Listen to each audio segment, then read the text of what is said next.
Welcome everybody to a beautiful Thursday evening at Elevation 3333, where we are at Jim and Betty Smith Stadium for the second game of a doubleheader between the App State Mountaineers and the Georgia Southern Eagles. App State took game one in extra innings, the 10th, a home run solo by Banks Tolley. Won it 6-5 for the App State Mountaineers. Ryan Hendricks joined by Andrew Travers. Andrew, how are you feeling today? Feeling pretty good, Ryan. I was able to keep up with game one before I made the trip over to good old Jim and Betty Smith Stadium here in the High Country. And let me tell you, Banks Tolley stole the show in game one of this series, bringing on a little bit of an SEC sizzler to the High Country today. He had a total of 3 home runs in game one and really led the scoring for the Mountaineers. It was back and forth. Fans got treated to a little bit of extra baseball here early, but Banks Tolley helped to put the Mountaineers up, give them the lead in certain instances, and certainly help them win the game in extra innings. He sure did. Banks Tolley, I mean, whenever the Mountaineers just needed a run in the first game, Banks Tolley was there to make it happen. I mean, the last 3 runs of the game, all by Banks Tolley, all solo home runs. And he ended up winning the game at the end of the day. Mountaineers will start off pitching in this one. Everett Harris is on the mound, a sophomore right-handed pitcher coming to this one at an ERA of 7.91 and 13 strikeouts on the year. What do you know about Everett, Andrew? Everett Harris, very, very good pitcher for this Mountaineer team. Hasn't recorded a record this season, but 7.91 ERA. That looks pretty good to me. 19 innings pitched. He's allowed 18 runs on 18 hits, so pretty even there, and struck out 13 batters, so a pretty good resume coming into this one, Ryan. Josh Tate, we saw on the first at-bat of last game, he hit a home run. He is leading off once again for the Georgia Southern in this game. He moved over to second base for this game. He will not be on first anymore. He will be on second, where Josh Tate this time is going to go down 0-1. A good pitch for Harris on the first strike. And Josh Tate, a threat like we saw in game one for Georgia Southern, hit a leadoff home run in his first at-bat. Yeah, so you know Josh Tate, you don't want to leave anything easy across the middle for Tate, because Tate showed us he has power. I mean, it crept over the wall the first time, but, you know, with the wind up here in the High Country, any ball can get over the fence. Absolutely. I think that speaks to his .360 batting average. 52 runs on 73 hits, excuse me. Harris, that was going to be chopped down to first. Will it stay fair? It will not. That would have been a dangerous. Probably would have got over to a double there, Tate, if that would have stayed fair. However, it just creeps outside for a foul. Tate's also a stolen base threat for Georgia Southern. Stolen 23 bases on 29 attempts so far this season. It's also drove in 22 runs as well. 1-2 the count now for Tate. He steps back in to the batter's box. Righty versus righty. The batter right now, Everett Harris, the pitcher for App State. Harris takes a deep breath, waits for a second, delivers. That one's going to go low and away to make it a 2-2 count. Yeah, great job by Everett Harris sticking with Josh Tate, the hitting and stealing threat for Georgia Southern. Definitely trying to keep him at bay because, like I mentioned, got the scoring going early in game one, trying not to get a deja vu moment here. Harris delivers again. They're going to say just low. We're at a full count, 3-2. Let's see who wins this battle of wills right now. Harris versus Tate. Harris looks down at the ball. Waits, looks, delivers. That was swung at, and he got him. Big swing and a miss there by Josh Tate, and one down for Everett Harris. A perfectly placed pitch there for Everett Harris. He knew exactly where he wanted to pinpoint that to get the swing and the miss there from Josh Tate. That's his 14th strikeout of the season. Beautiful low and away angle there as we look at the strike zone over here. And our track man, what a beautiful thank you to Cameron Lyons for getting us that before the game. Yeah, big shout out to him. It's made our lives a lot more easier up in the booth. Sean Smith, another man we saw hit a home run in the last game for Georgia Southern. He has moved from 7th to 2nd in the batting lineup. He is playing today the left field for Georgia Southern. Yeah, batting average right at 300 for the Eagles. 2 balls in the dirt for Everett here to start off this one. 2-0 the count.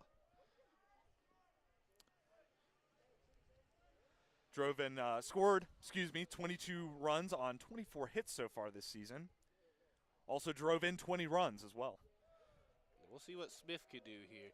3-0 the count right now. Not the place Everett Harris wants to be in early on this at-bat. Absolutely a good hitter's count here for Sean Smith. We'll see what Everett Harris decides to do with the first potential payoff pitch coming here. We'll see what Everett can do. 3-0 the count. Smith in the righty's batter box. It's going to go right inside. Let's move out the way of it a little bit. He's going to walk over to first to get the first on base of this inning for the Eagles. Yeah, that was Everett Harris' 23rd four-pitch walk this season, and I think that's a minor thing that the App State defense has to worry about right now. Shake it off, dig in, and get ready for Kent Schmidt, who's coming up to the plate now. Let's see what Everett will do here. As you heard Andrew say, Kent Schmidt steps up to the plate, the first baseman for Georgia Southern. Did not have himself a great game. Did end up getting on base in the first game for the Eagles, and he's going to watch that one go low and away. 79 mile an hour out the hand, but it doesn't matter when it's in the dirt. Taking a look at the series history here, this is the 105th time that App State and Georgia Southern have met in program history. Georgia Southern leads this series 78-25 overall. And right down King Street for a strike there. 87 miles an hour on release, goes right, low, and right to put that one down for the first strike of this at-bat.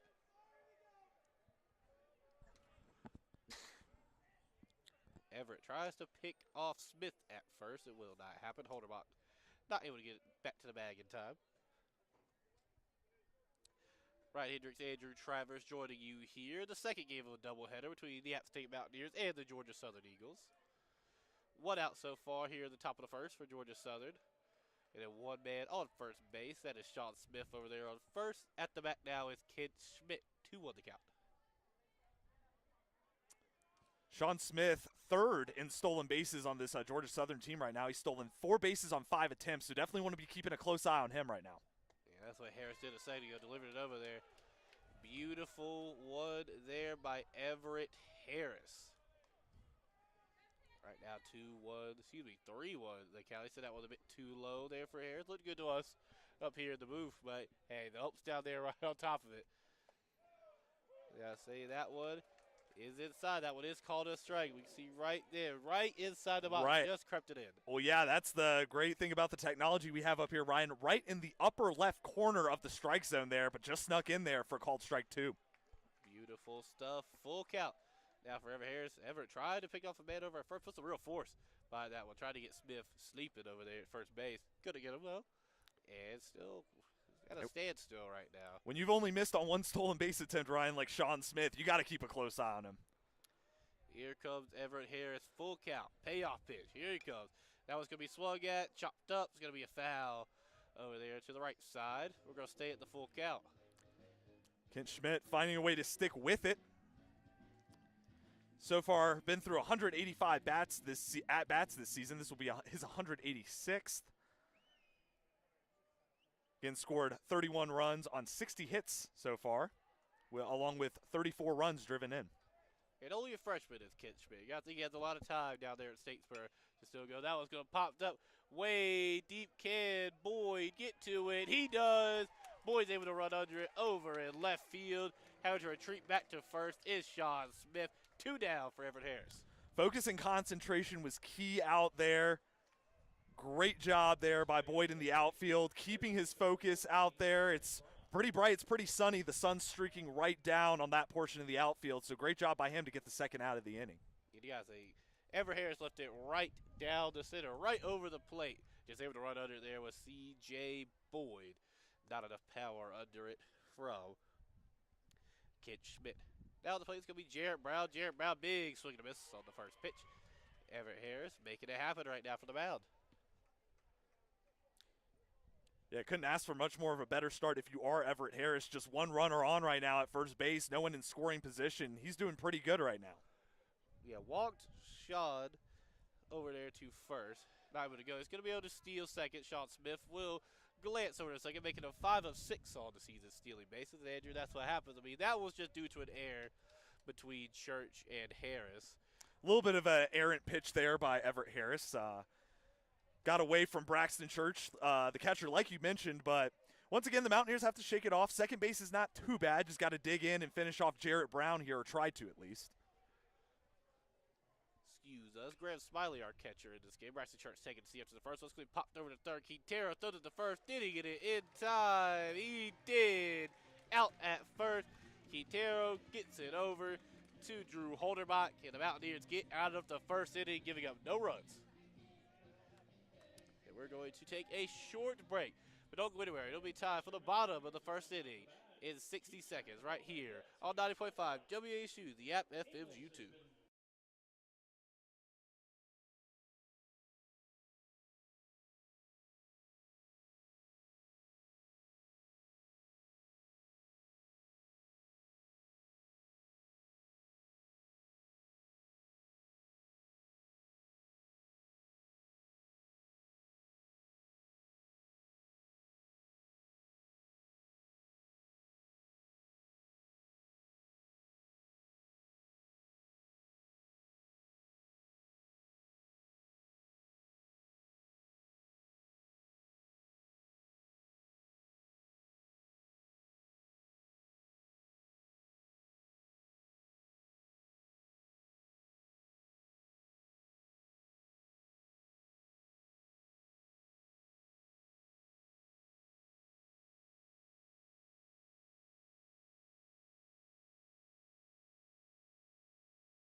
Welcome back to Jim and Betty Smith Stadium. It's time for the bottom of the first inning here in Boone, North Carolina. No run score by the Mountaineers at the top of the first. No runs let up by the Mountaineers at the top of the first. As now they will head to the bats. And leading off, the man we love to call Mr. App State Baseball, Andrew. And for good reason, Ryan. He had 5 at-bats in the first game, had 2 hits, but those 2 hits drove in 2 runs, and he only struck out once, so definitely a power hitter for the Mountaineers in Game 1. Let's see if it continues here into Game 2. Of course, we are talking about Austin St. Laurent, the redshirt junior for the Mountaineers. Shows bunt on the first pitch. Now it's going to go down as a strike, as dealing from the mound is the left-handed pitcher for the Eagles. It's going to be Ty Fisher. Ty Fisher seeing his first action of the day today. That was popped up and away. It's going to be a quick 0-2 count for Austin St. Laurent. Not the hole he wanted to begin in. Absolutely, but he's been resilient at the plate this season, has a .370 batting average, scored 71 runs on 80 hits this season, and also driven in 53 runs. St. Laurent watches that one whiz by his head. It's high and away. That was going to go way above the strike zone.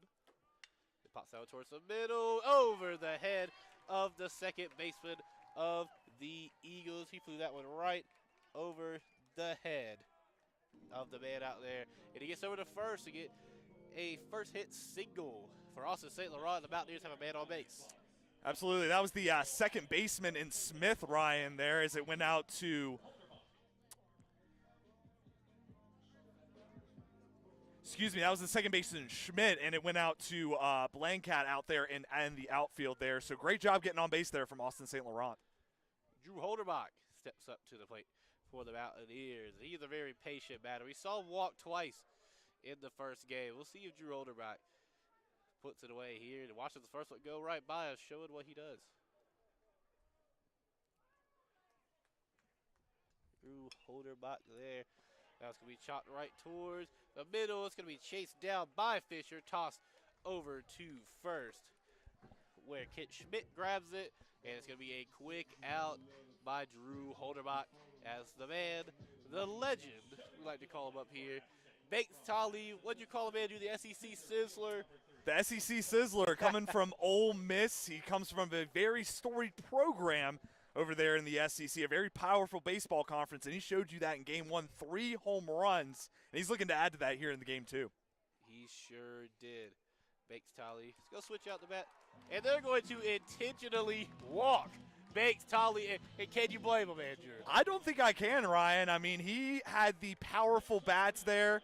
Someone called them the sizzling bats. I would call them the sizzling bats, Ryan. But I don't think I would blame the Georgia Southern defense. Take the easy road out, take the safe route, and just intentionally walk them and face C.J. Boyd now. A little bit safer option at the plate. Not too safe is C.J. Boyd. Had a tough game one today for the Mountaineers, but he is definitely a man that can hit balls out of this park. C.J. Boyd does it all the time. Fisher on the mound. A lefty versus righty right now. Almost had to scramble. Austin St. Laurent thought about stealing third. Decides to retreat back to second. 1-0 the count. And like you mentioned, Ryan, C.J. Boyd second in home runs so far this season for the Mountaineers. He's hit 16 so far this season, just behind Banks Tolley, who has 21 and had a big three home run performance last game. It makes Tolley the all-time single-season home runs record haver for the Mountaineers. So, I mean, you got to think anybody all times trailing Banks Tolley. So you can't feel too bad for being second if you're C.J. Boyd. Yeah, absolutely. He had 21 home runs, did Banks Tolley, coming into this one. He was already well in first. And that one, drops right before the wall. But it's going to bring Austin St. Laurent home. A double for C.J. Boyd. Runners in scoring positions. Over at third is Tolley. At second is Boyd. And coming home for the first run of the day, Austin St. Laurent. That was a C.J. Boyd bomb over there into deep left field, just out of the reach there of Smith in the outfield. But what a placement there from C.J. Boyd, and that easily brings home a runner. And Austin St. Laurent and the Mountaineers lead early here, 1-0, getting the bats going. Stepping up today, his first action of the day, the new designated hitter, the freshman, Cameron Miller for the Mountaineers. Cameron Miller watches that one whiz by his leg. That was going to go for a ball. It's low and away, just outside the strike zone on the inside.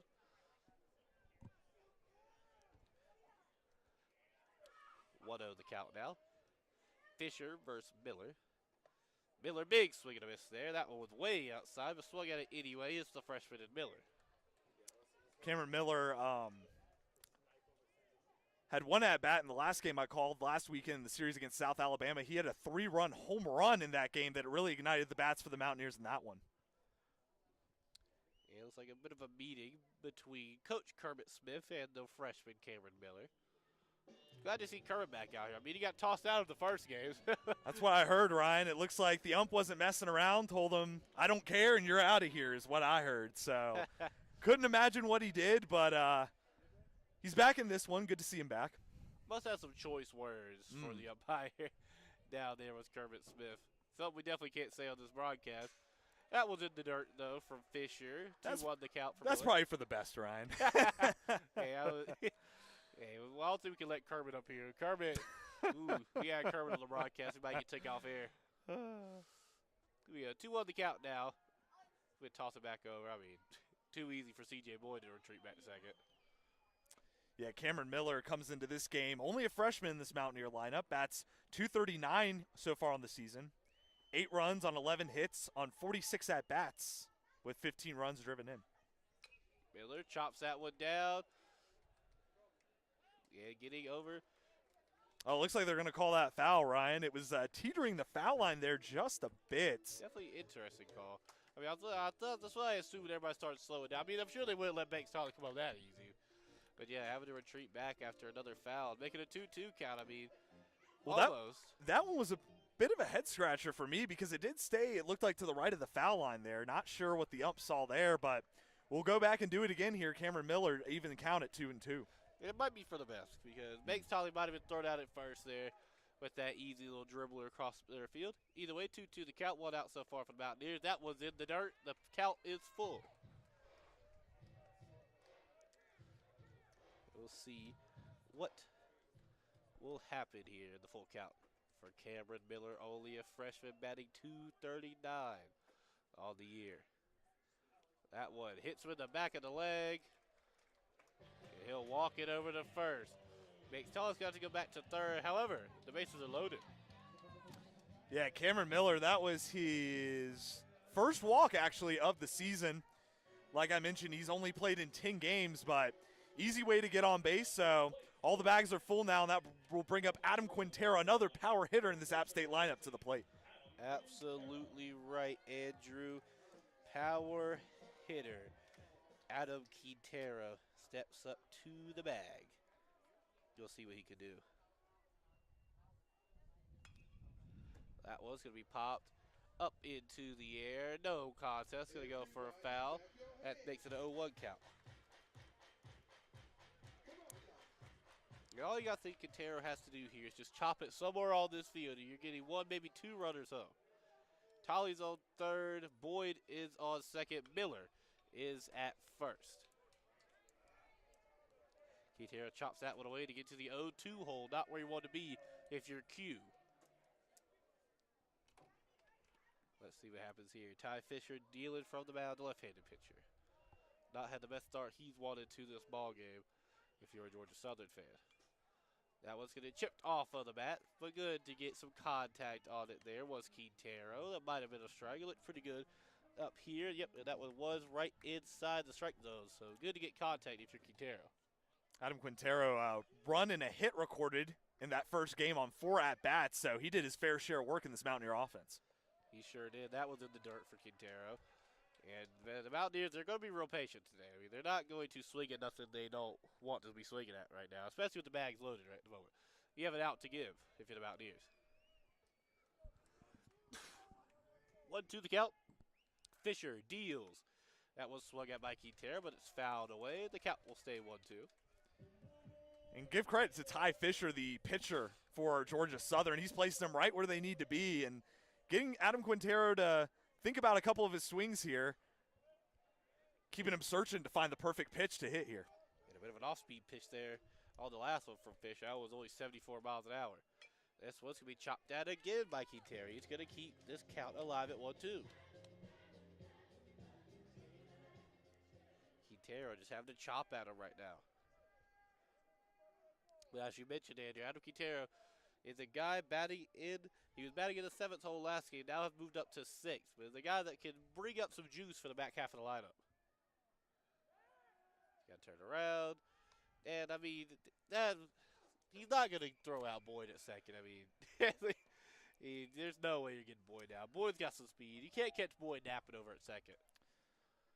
Boyd is tied for third in stolen bases so far. 9 stolen bases on 12 attempts. So that might have been why they were checking on there, Ryan. That one up and away there. 86 mile an hour, but it's a bit too high. Making a 2-2 count for Adam Quintero. A walk would makes Tolley home. We'll see what happens here for Ty Fisher on the mound. Ty Fisher delivers, and it's a strike. Not what you want to see for a Mountaineer fan. And struck out looking is Adam Quintero. Yeah, bad look for the Mountaineer offense, but great placement there from Ty Fisher. That was at the top, right in the middle of the strike zone there. So he put it just where it needed to be to strike out Q, and now we have Hunter Wilder coming to the plate. And that was beautiful. Nothing you can do about it if you were Adam Quintero. Hunter Wilder, as you heard Andrew mention, stepping up to the plate. We got a lefty versus lefty battle right now. That one right down Easy Street for the Eagles to make it an 0-1 count. Yeah, almost hit the middle of the strike zone there, Ryan. And Ty Fisher doing a great job on the placements of these recent pitches here. Here we go. Right down once again. It's going to go down King Street once more. 0-2 the count. As Joseph showed up today, Andrew, glad to see it. He's out here in style every game, Ryan. I give credit to Joseph. He comes out and shows his Mountaineer pride every single game. You know what I'm talking about. Love to see Joseph out here joining us today. That one's going to be fouled away by Wilder. Count will stay at 0-2. And you got to think the Mountaineers would love to get another run to come home. But in the 0-2 hole right now, it's Hunter Wilder. Would be a golden opportunity wasted if you're the Mountaineers right now. Hunter Wilder, can he get some more runs home? That one in the dirt. He's going to have another pitch to think about it here, Ryan. He sure will. I was going to mention, it wouldn't be surprised if he just kept hacking away like Hugh did, just at the plate, just hacking at him, trying to stay alive here. Because like I said, bases loaded in the bottom, or with 2 outs, is a spot that you want to get some runners home. 1-2 the count. Fisher delivers. Wilder pops it high into the air. Can the Eagles grab it? He will. Corralling it is going to be Brown of the Eagles. Due up in the next inning, Sam Blancato, Sean White, and J.P. Harold. When we come back, Andrew Travers will take over play-by-play for the second and third inning. Don't go anywhere. You're listening to App State Baseball on 90.5 WSU FM's Twitch.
Welcome back to a beautiful day for baseball here in the High Country. Game 2 of a 3-game series between the App State Mountaineers and the Georgia Southern Eagles. Andrew Travers alongside Ryan Hendricks getting ready to start the top of the second inning here with Sam Blancato coming up to the plate now. His first pitch from Evan Harris is going to be taken high and away for ball 1.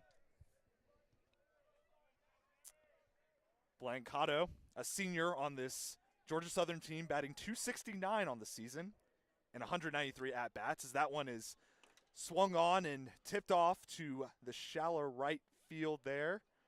4 strike 1, so that will even the count here at 1-1. Yeah, and Evan Harris ran that one down just in case it stayed fair. Did not quite. Sam Blancato gets away with one there. Yeah, she missed the 1-1 count. Blancato had himself a solid first game. We got walked once, so they was able to get a run off of that walk and also drove an RBI as well. As Harris's next pitch to Blancato is taken outside, pretty far outside there on the left side of the strike zone there for ball 2. So 2-1 the count now, just getting started in the top of the second here in Boone, North Carolina. 1-0 App State. As Harris will once again deal, and that one is once again going to be low and away. So hitters count now on Sam Blancato at 3-1 with nobody out. Yeah, that was way in the dirt there. Not the great start for Everett Harris. Well, they would get out the first with no runs. We'll see if he can get out of the hole here in the 3-1 count. As Harris will set and deliver the payoff pitch here to Blancato, and that one is going to be just below the strike zone there on the right-hand side, bottom right. So that'll be a 4-ball walk for Sam Blancato, and there's one on with nobody away. Yeah, that's pretty much not what you want to see for the Mountaineers. Not only just because you have a man on first now, but just not getting the bat swinging, not tiring out Sam Blancato at all. He just walked it right over to first. Sean White steps up to the plate, though. So Sean White, the catcher for Georgia Southern, sophomore in this lineup, bats .288 on the season, as that one's going to be laid down on a bunt to the right-hand side. Harris has no problem. He throws it to Holderbach at first for the first out of the inning. So the Mountaineers decide to go with the safe out there at first. Meanwhile, Blancato moves to second. He's in scoring position now. Yeah, beautiful job there by Everett Harris. Sean White made the wrong choice, just trying to bunt it up there. Thought that Harris could have been run it down. He gets caught off of one bounce, tossed it right over to Holderbach, nice and easy. That will bring up J.P. Herholtz to the plate now, the designated hitter for the Eagles. Harris's first delivery to him is low and away for ball 1. Yeah, fastball seemed to get just a bit away from him there, 87 miles an hour out of his hand, but just was not able to keep it inside the box. Bats all 3 so far on the season, 333 batting average on only 24 at-bats. As that second pitch from Harris is also taken low and away. So an early 2-0 count here on J.P. Herholtz. Again, runner on second, 1 down here in the top of the second. App State still leads this one 1-0. Harris will deal the third pitch, and that one swung and drove on a line to center. And the Mountaineers are under it right there as Banks Tolley will make the catch there in shallow center for out number 2. And no effort there from Banks Tolley. Just did a little jog straight in front of him. The ball falls right into his hands from Harrells. And Tolley just keeping it alive. Not only doing good on the bat, but doing good in the outfield as well. So that brings up TJ McKenzie to the plate now, center fielder for Georgia Southern. A senior in this lineup, bats .242 on the season, on 91 at-bats. As that pitch is going to get away from the catcher there, and Graham Smiley. So that will advance Sam Blancato to third. So now runner in scoring position and Blancato at third. 2 down as McKenzie will dig back into the plate. Yeah, Blancato just a short stretch away from getting a run here. Yeah, he's doing about the same thing he did the first game. And that would be the tying runner on third base as Mountaineers still hold a 1-0 lead here. As Harris will deal in for the 1-0 pitch. And that one is once again going to be taken low and away. So ball 2 here on McKenzie. So Harris in a bit of a funk here. Going to try to get right here against McKenzie. Seeing the runner in third at Blancato. Here's the third pitch. As that one does indeed find the strike zone. The top middle portion. 4 strike, 1 looking. So a little bit more of a favorable count here. 2-1 here with 2 down. Here comes a payoff pitch from Blancato, and that one, or excuse me, from Harris, as that one is fouled directly back to Smiley, the catcher. So that will even the count here at 2-2. Yeah, Harris just staying alive. And this was started out in the 2-0 holes. Now got to run back to 2-2 and love to keep Blancato out of home plate here over on third. Payoff pitch coming here for Everett Harris to TJ McKenzie. He'll set and he'll fire. Swing and a miss. Strike 3, and that will retire the side for the Eagles here in the top of the second. We go to the bottom of the second here in the high country. Your Mountaineers still lead the Georgia Southern Eagles by a score of 1-0, and we'll be right back with more App State baseball here on 90.5 WASU Sports on YouTube.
What? Back here in the bottom of the second inning, game 2 of a 3-game series between the App State Mountaineers and the Georgia Southern Eagles. Andrew Travers alongside Ryan Hendricks as Graham Smiley comes up to the plate for the first batter for the Mountaineers and the bottom of the second, excuse me. Takes that first pitch, 4 strike 1. Second offering from Fisher is fouled back by Smiley. So early 0-2 count here on Graham Smiley, the catcher for App State. Yeah, serving as the catcher today, but we've seen Smiley at the DH a lot this season for the Mountaineers. Not his best hitting season with the bats, only batting a 1.67, but he's definitely trying to heat up the bat today, is Smiley. Absolutely. Here comes the fourth pitch from Ty Fisher, and that one's going to be outside. So even count now on Graham Smiley. Got quickly even there with those 2 straight balls. So 2-2 the count now. Again, no outs here in the bottom of the second. As payoff pitch is taken in there for strike 3 to Graham Smiley looking. So 1 down here early for the Mountaineers. Yeah, quick backwards K there against Graham Smiley. Yeah, definitely a tough one. Just not the batting season he's wanted at all. It's just struck out looking. And Ty Fisher definitely threw a lot of those pitches out quick. Didn't take the whole pitch clock for a lot of them, but it seemed to work out for him. To get a quick 1 down for the Eagles here. Here comes Joseph Zamora to the plate. The right-handed hitter had 4 at-bats in the game 1 of our doubleheader that just finished up here in the high country. As that second pitch is swung on deep into center field. And getting under there to make the catch is TJ McKenzie there in the outfield for another routine out number 2. Yeah, only warning track power from Joe Zamora. Zamora, he was able to give himself a big double in the last game early on. He really gets the lineups going. He's pretty much known as a second leadoff hitter down there in the 9 hole. But that one, only warning track power. McKenzie, we saw him in the first game run to the wall with the grass, so he's not afraid to dive out for catches. Yeah, tough for Zamora there, but hey, Mr. Outside Baseball at the mound. Absolutely, as Austin St. Laurent digs back in at the plate. His first pitch from Fisher is going to be swung back and tipped for strike 1 for foul ball behind the plate. We'll see what St. can do here. Flew out at his first attempt, I believe. See if he can make stuff happen out here. Absolutely, Ryan, as he takes that next pitch for ball 1. So even count now on Austin St. Laurent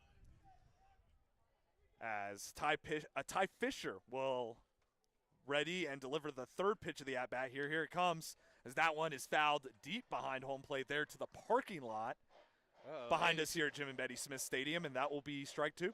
Oh, Andrew, you sure your car ain't just get hit out there?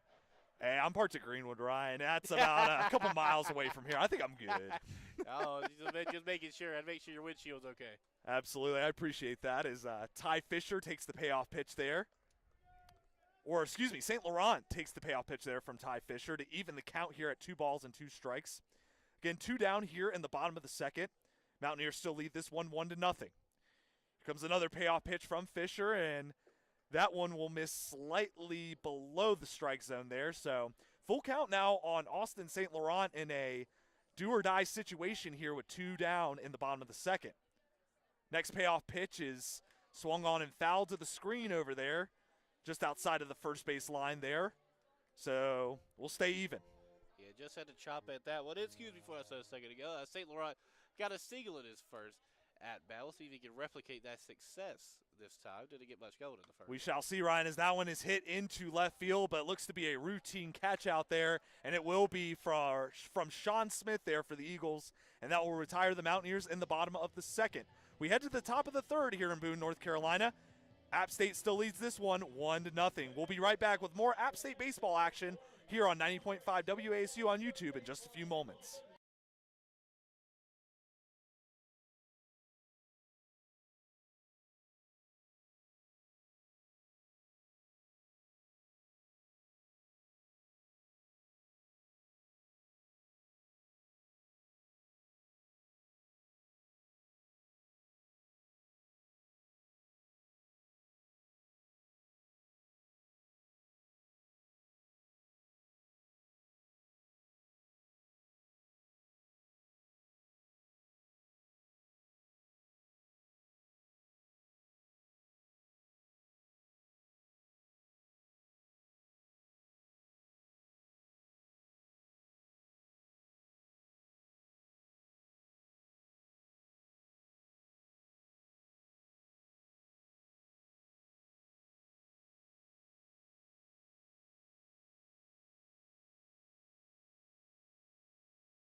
We head to the top half of the third inning here in Boone, North Carolina, where the Appalachian State Mountaineers lead the Eagles of Georgia Southern by a score of 1-0 here in Game 2 of this doubleheader, Game 2 of a 3-game series. Andrew Travers alongside Ryan Hendricks, pleased to be with you on YouTube, as Cade Parker will come up to the plate now. Shortstop for the Eagles, bats .221 on the season. As Harris's first pitch to Cade Parker is taken inside for ball 1. Yeah, very close. Right outside there. Pretty nice pitch. She's left it a bit too outside the box, but just a little bit more to the right. It's a beautiful one. Next pitch from Harris is gonna be in there, or no, excuse me, slightly below the strike zone there. So 2-0 the count now on Cade Parker. He's got a good eye down there on the plate, but Harris will look to dig in here and possibly get a strike on the board, as his next pitch to Parker is once again going to be taken low and away. So hitters count now on Cade Parker at 3-0. And we saw Parker walk a man earlier this game when he walked Sean Smith over to first. So you've got to be careful if you're Harris right now, not to walk Parker, excuse me. Payoff pitch coming here for Harris, and that one will sit in there, bottom left corner of that strike zone for strike 1. Beautiful stuff there from Harris. 86 mile an hour leaving the head, has some great spin on it too, 2-1-6. Here comes another payoff pitch from Harris, as that one is once again going to be in there. Cade Parker thought he had a 4-pitch walk there, but no, my friend. You're going back to the plate. That was strike 2. Yeah, Parker definitely thought he had got one, but the ump made the right call there. It crept just inside the box there. Beautiful fastball breaking inside by Harris. Here comes the payoff pitch from Harris, and that one will be a walk. So Cade Parker does get his 4-ball walk. It just comes a pitch later from when he thought he was going to get it. So runner on base here, and Cade Parker, and that will bring up Josh Tate to the plate. Right-handed hitter for Georgia Southern, second baseman. And we are back to the top of the order.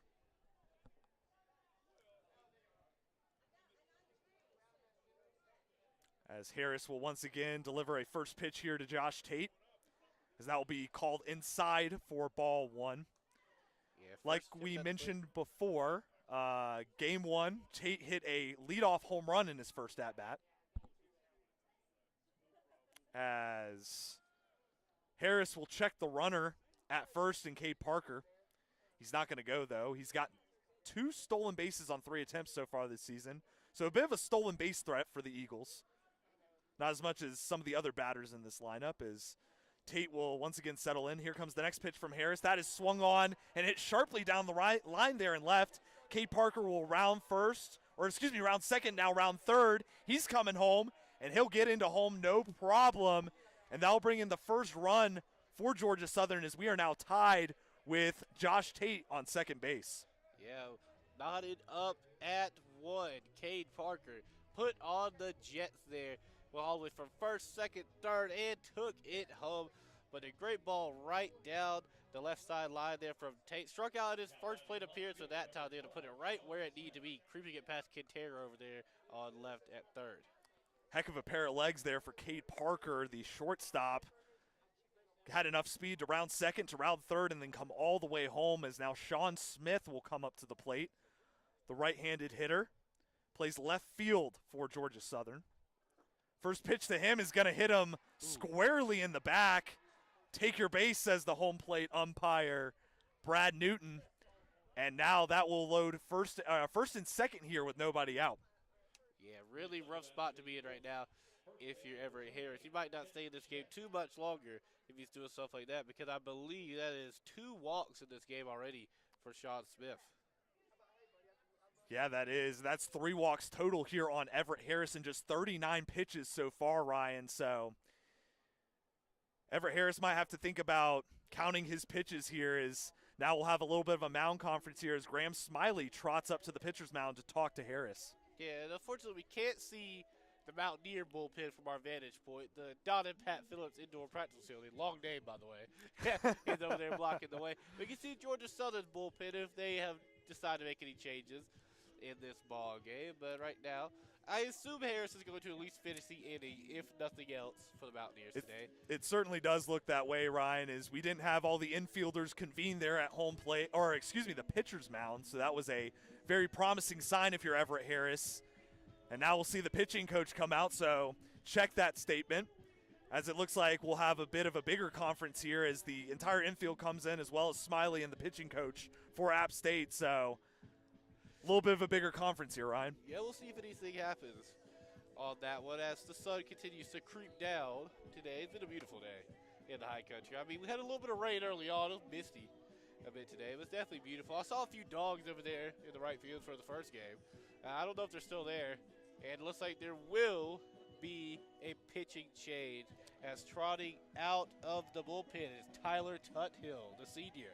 Absolutely. Is like you mentioned, Ryan, Tyler Tuthill will set to dig into the mound. He's a senior left-handed pitcher in this App State lineup.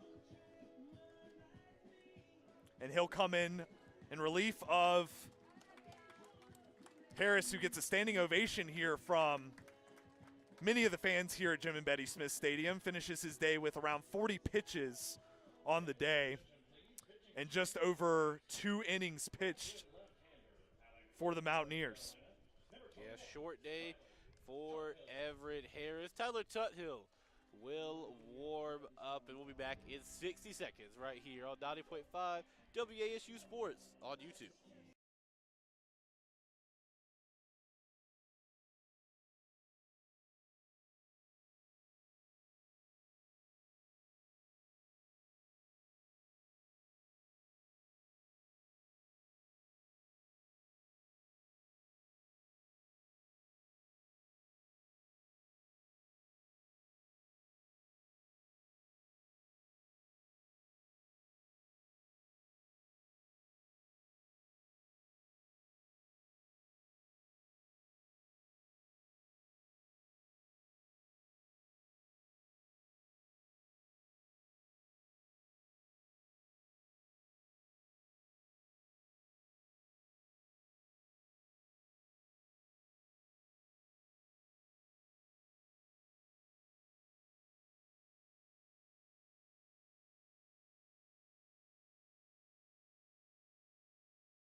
Welcome back to App State baseball action here in Boone, North Carolina. We are now tied in Game 2 of a 3-game series between the App State Mountaineers and the Georgia Southern Eagles at 1 run apiece. New pitcher into the game for App State is Tyler Tuthill.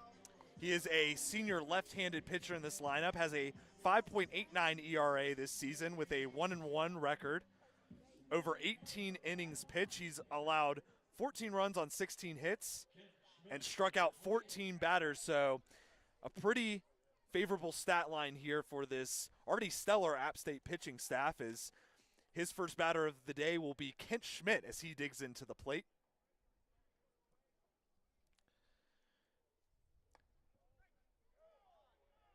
As that one will be taken outside for ball 1.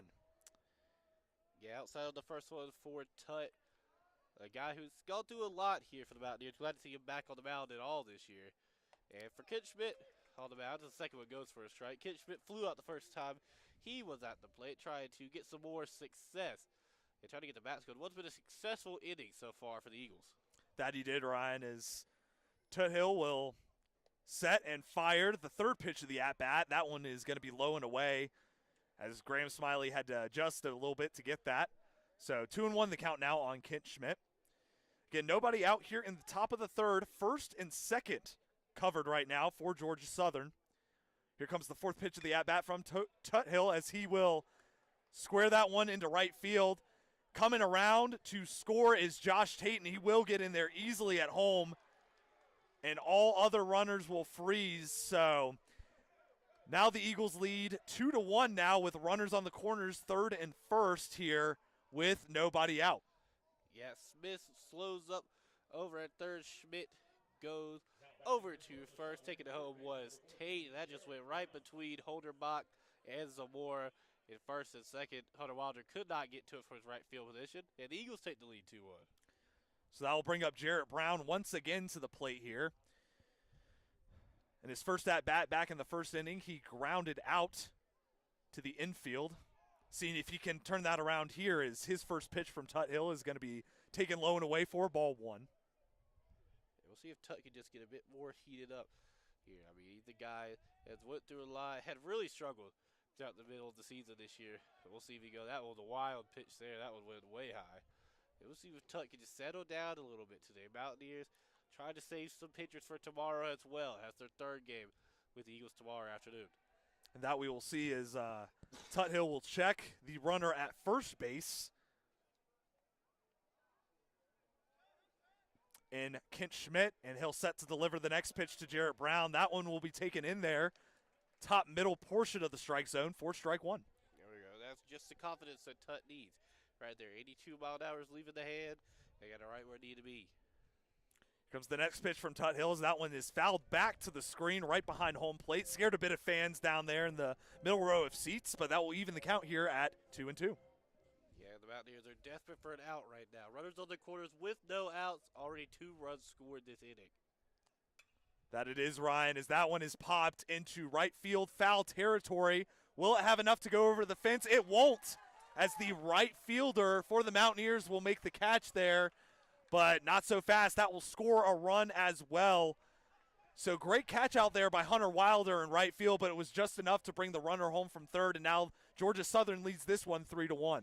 Yeah, Sean Smith cruises right down King Street to bring another run home for the Eagles. Good play, though, by Wilder to get at least one out, mitigate some of the damage for the Mountaineers as Blancato steps back up to the plate. So a 2-run cushion now for the Eagles as Sam Blancato comes back up to the plate. He walked on 4 pitches back in the second inning, as that one is swung on and missed for strike one. Again, runner on first, 1 out here in the top of the third inning. Eagles now lead this one 3-1. Next pitch from Tut Hill is taken high and away for ball one. So that will even the count here on Sam Blancato at 1-1.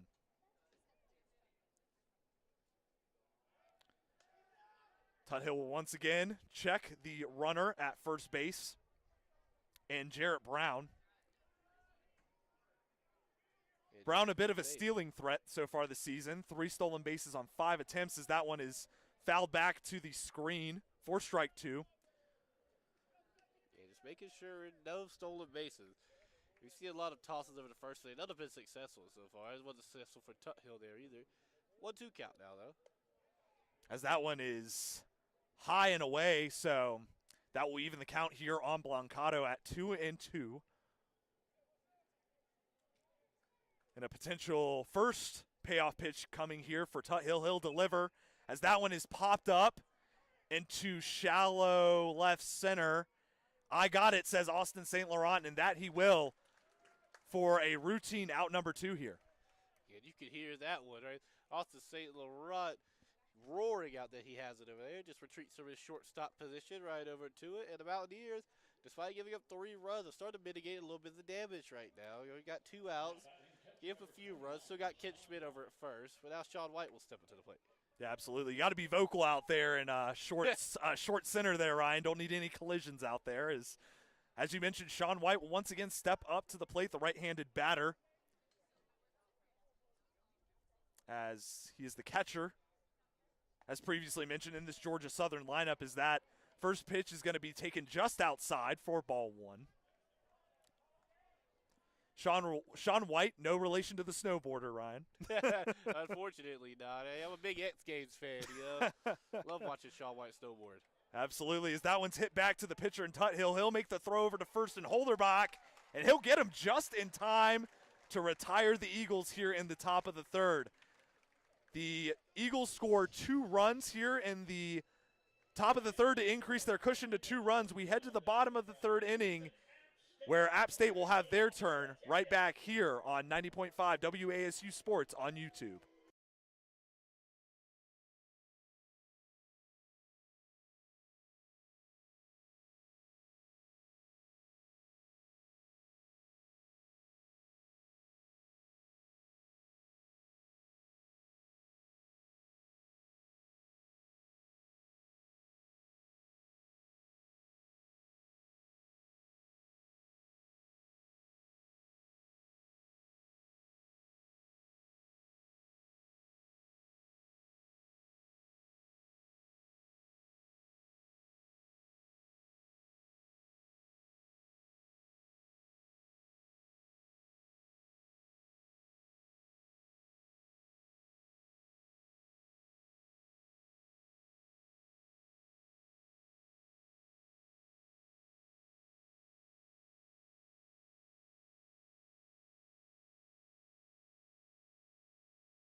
Welcome back to Jim and Betty Smith Stadium as the sun is starting to go down on us. Shade engulfs beautiful North Carolina as the App State Mountaineers are playing the Georgia Southern Eagles, which they are down 3-1 right now at the top of the fourth inning. Ryan Hendricks taking back over play-by-play for the fourth and the fifth inning. Joining me is Andrew Travers as Drew Holderbach steps up to the plate for his second at-bat of the day. A little bit of a correction here, Ryan. We're in the bottom of the third inning as Drew Holderbach steps back up to the plate here.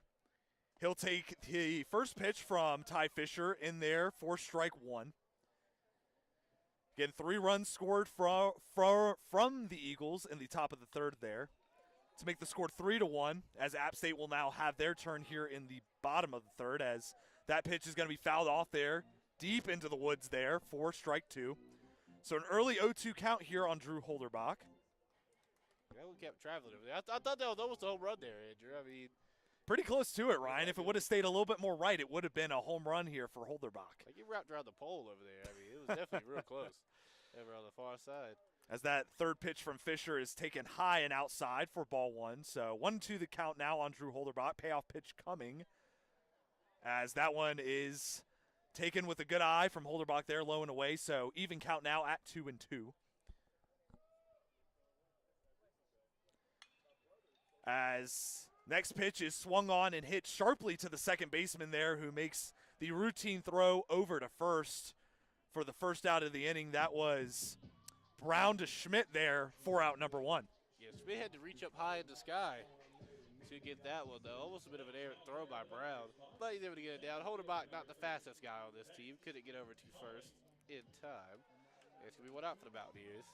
Yeah, that's the top of the third was so long, Andrew. I thought we were thought we'd already hit the fourth. Yeah, it was a bit of a drag there, Ryan. I could see why you probably thought that, as Banks Tolley now comes up to the plate. The power hitter for the Mountaineers as he'll take that one off the foot. My goodness. And it looks like there might be some words exchanged here between Ty Fisher and Banks Tolley. He did not like where that pitch was placed, as that one hit him sharply in the foot, and he'll take first. Ooh, that one's going to leave a big mark. Almost like the back of the leg a little bit, maybe the back of the ankle. Definitely where you don't want to get back in your Achilles over there from Banks Tolley. Either way, he will walk it over to first, but not what you wanted to see. Not only if you're a Mountaineers fan, because you'd love to see Banks Tolley be able to hit the ball. But just goodness, hope he's okay after that hit. Absolutely. Good to see Tolley walk that one off to first base, even though it hit him right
bit of anger from the fans there as they thought that ball was fouled there on the left-hand side. So let's not go anywhere right here, Ryan. A bit of a controversial call there, as even Josep's throwing up his hands right now saying, what are you doing? Yeah, it was definitely interesting. I mean, it went right down the line. We've seen that one get called foul a lot today.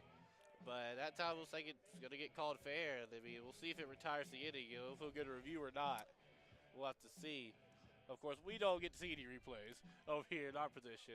And unfortunately, they don't show them on the board either. So. Right, we just see the umpires walking off into the left field there, kind of where the practice facility is there, Ryan. So, well, it looks like that will be enough to retire the side here. So that will do it for the Mountaineers in the bottom of the third. We head to the top of the fourth here in Boone, where Georgia Southern still leads this one by a score of 3-1. We'll have more App State baseball here on YouTube coming up after this short break.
Welcome back to Elevation 300, 3,000, excuse me. I always want to say 300, not quite that low to the ground. That'd be more sea level. 3,333 up on top of the mountain here. This time it's time for the top of the fourth inning. Didn't mean to cut my guy Andrew off last time. I mean, it's top of that third. I mean, we had like 6 batters. It's all right, Ryan. You got a little bit lost in the top of the third inning. It's all good. I thought we were going to be here for a couple hours when the top of that third inning was going. Either way, J.P. Harrells will step up to the plate for the Eagles. He is serving as the designated hitter for today, 7th in the lineup. 1-1 the count there. And still delivering from on top of the mound is Tyler Tuthill, King Tut, as we like to call him. I do like that, Ryan. Very clever from you right there. That one popped up way high for Harrells. Like it's going to be ran under by Quintero. Oop, didn't quite be able to get to it. That was going to go foul over to the left side. It looked like we ran all the way over there with Quintero, but just kept traveling. I think the wind might have caught it there. Yeah, a little bit out of our vantage point right there, Ryan, but nonetheless, it does drop for a foul ball. He was kind of up against the fence right there. Might have had a catch, but nonetheless, just drops there. Yeah, it drops harmlessly because it would have been an easy out there. What about this? Harold has to retreat all the way back. I think he went to the dugout, thought he was going to get caught himself over there, but he's back up to the plate. We have a lefty versus a lefty right now. As we go, as Tuthill delivers that one in the dirt over there. Didn't even register. I said, well, it registered at the very edge. Yeah, very farthest left-hand corner there, Ryan. Of our track, but it was barely out there. That was we found to the same position. I think that would hit a bird's nest over there. I think that would hit a branch. Yeah, it might have. You never know what's living in them trees, Ryan. You never know. Goodness. 2-2 the count for Harrells, a senior on this Eagles squad. Yeah, speaking of seniors, tomorrow is senior day for the Mountaineers here at Jim and Betty Smith Stadium. I'll be joining you all tonight for my final time for WASU, joined by a new face for us over at WASU, and Katie Every will be joining me tomorrow. It's going to be a fun one for sure. That you are, Ryan. I had the pleasure of calling a game with Katie 2 weekends ago on Friday during the South Alabama series. That was her first call for WASU sports, so I'm sure she's looking to get after it once again. Full count for Harold. He's going to chop that one away once again, keeping the count alive. Getting more and more pitches on Tuthill's arm. But, yeah, I mean, if you're a fan of the morning app, Katie Every, normal name to you, you hear all the time. But for WASU sports fans, she's still young to calling games. Looking forward to calling you with her tomorrow. Either way, at the moment, Tuthill waits for a second. Catches his breath, if you will, as Harold is still standing at his plate. Tuthill, big deep breath. Kicks the leg up and brings it right down King Street for a strike. Puts some real heat, and down the pipe it goes for Tyler Tuthill. Focus and concentration were the only things that mattered there for Tyler Tuthill, and he locked in and got the easy strike out there. Stepping up to the plate now, his second at-bat of the day is going to be T.J. McKenzie for the Eagles. His first plate appearance, he was thrown out striking. That was going to be a bunt. Can Tuthill get it there in time? That was going to be low and away. Looks like McKenzie will take it over to second. A bunt has turned into a double for the Eagles. T.J. McKenzie on the errant throw by Tyler Tuthill. That'll go down as an error over to first. And Tuthill just a bit errant on the throw. Holderbach could not corral it. Yeah, a bit of a tough throw there from the pitcher's mound over there to Drew Holderbach. Trouble for the Mountaineer defense leads to a double on a bunt opportunity there for T.J. McKenzie. So ended up working out in his favor, but unfortunately for the Mountaineers, that will go as an error for them. Yeah, very unfortunate for the Mountaineers. McKenzie just decides to knock it down on a bunt and gets a double out of it. As Cade Parker will step up to the plate for the Eagles. He walked on his first at-bat in 4 pitches, Ryan. Hoping to do more of the same here, get a hit. Yeah, you're absolutely right, Andrew. Looking to not get walked again if you're the Mountaineers. But the first one goes down the ball, though, so it's going to be 1-0 the count. 1 out so far for the Mountaineers. We saw Harold get struck out for the K for Tuthill earlier in this inning. 2-0 the count now. Let's see what Parker can do. We got a lefty versus a righty. That one's going to get thrown way high there from Tuthill. That one did not register in our TrackMan. That one was a bit too high. A bit too high on the fastball there. Yeah, Graham Smiley had to reach up a little bit to get that one there. Yeah, now it's a hitter's count now on Cade Parker, who's gotten 16 walks so far this season. Actually, make that 17 with the last one. Yeah, don't want him to see him get walked. Well, there you have it. Don't want him to get make it 18, Andrew. He'll take the stroll right over to first base, like taking a hike down over at the Cone Manor. Absolutely, Moses Cone Park, Ryan. There you go, right on the beautiful Blue Ridge Parkway, about 15 minutes from us. I think we all enjoy hikes, but I think they enjoy the hike over to first, getting walked much more. Oh, I'm sure. I'm sure. 2 runners on. Looks like we're going to have a meeting with Tyler Tuthill on the mound, and we may, here in a little bit, see another pitching change for the Mountaineers.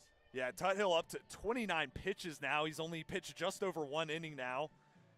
He has walked only 1 batter and struck out 1 as well, while only giving up 1 hit. So this might be a little bit of a conference just to calm his nerves here, Ryan. I think it's a little bit early to take him out of the game. Yeah, I doubt they would take him out this early. I'd say it's too early to be wasting another body in the bullpen.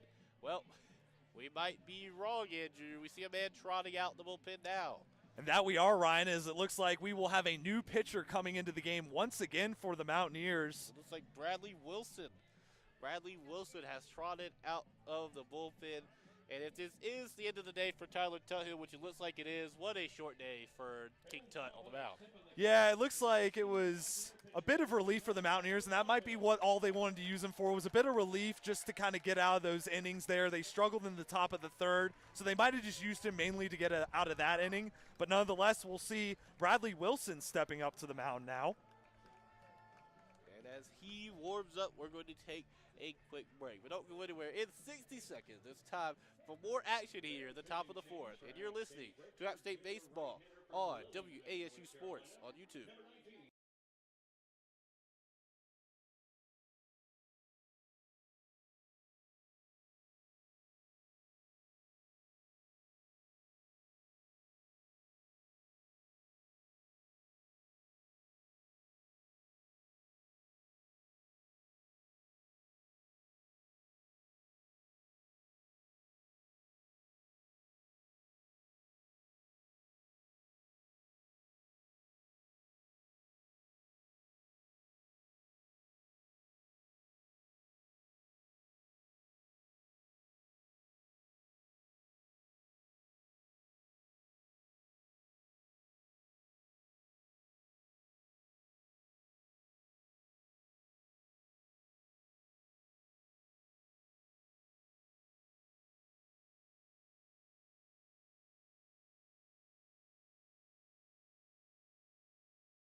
Welcome back to Boone, North Carolina. 3-1 the lead for the Georgia Southern Eagles.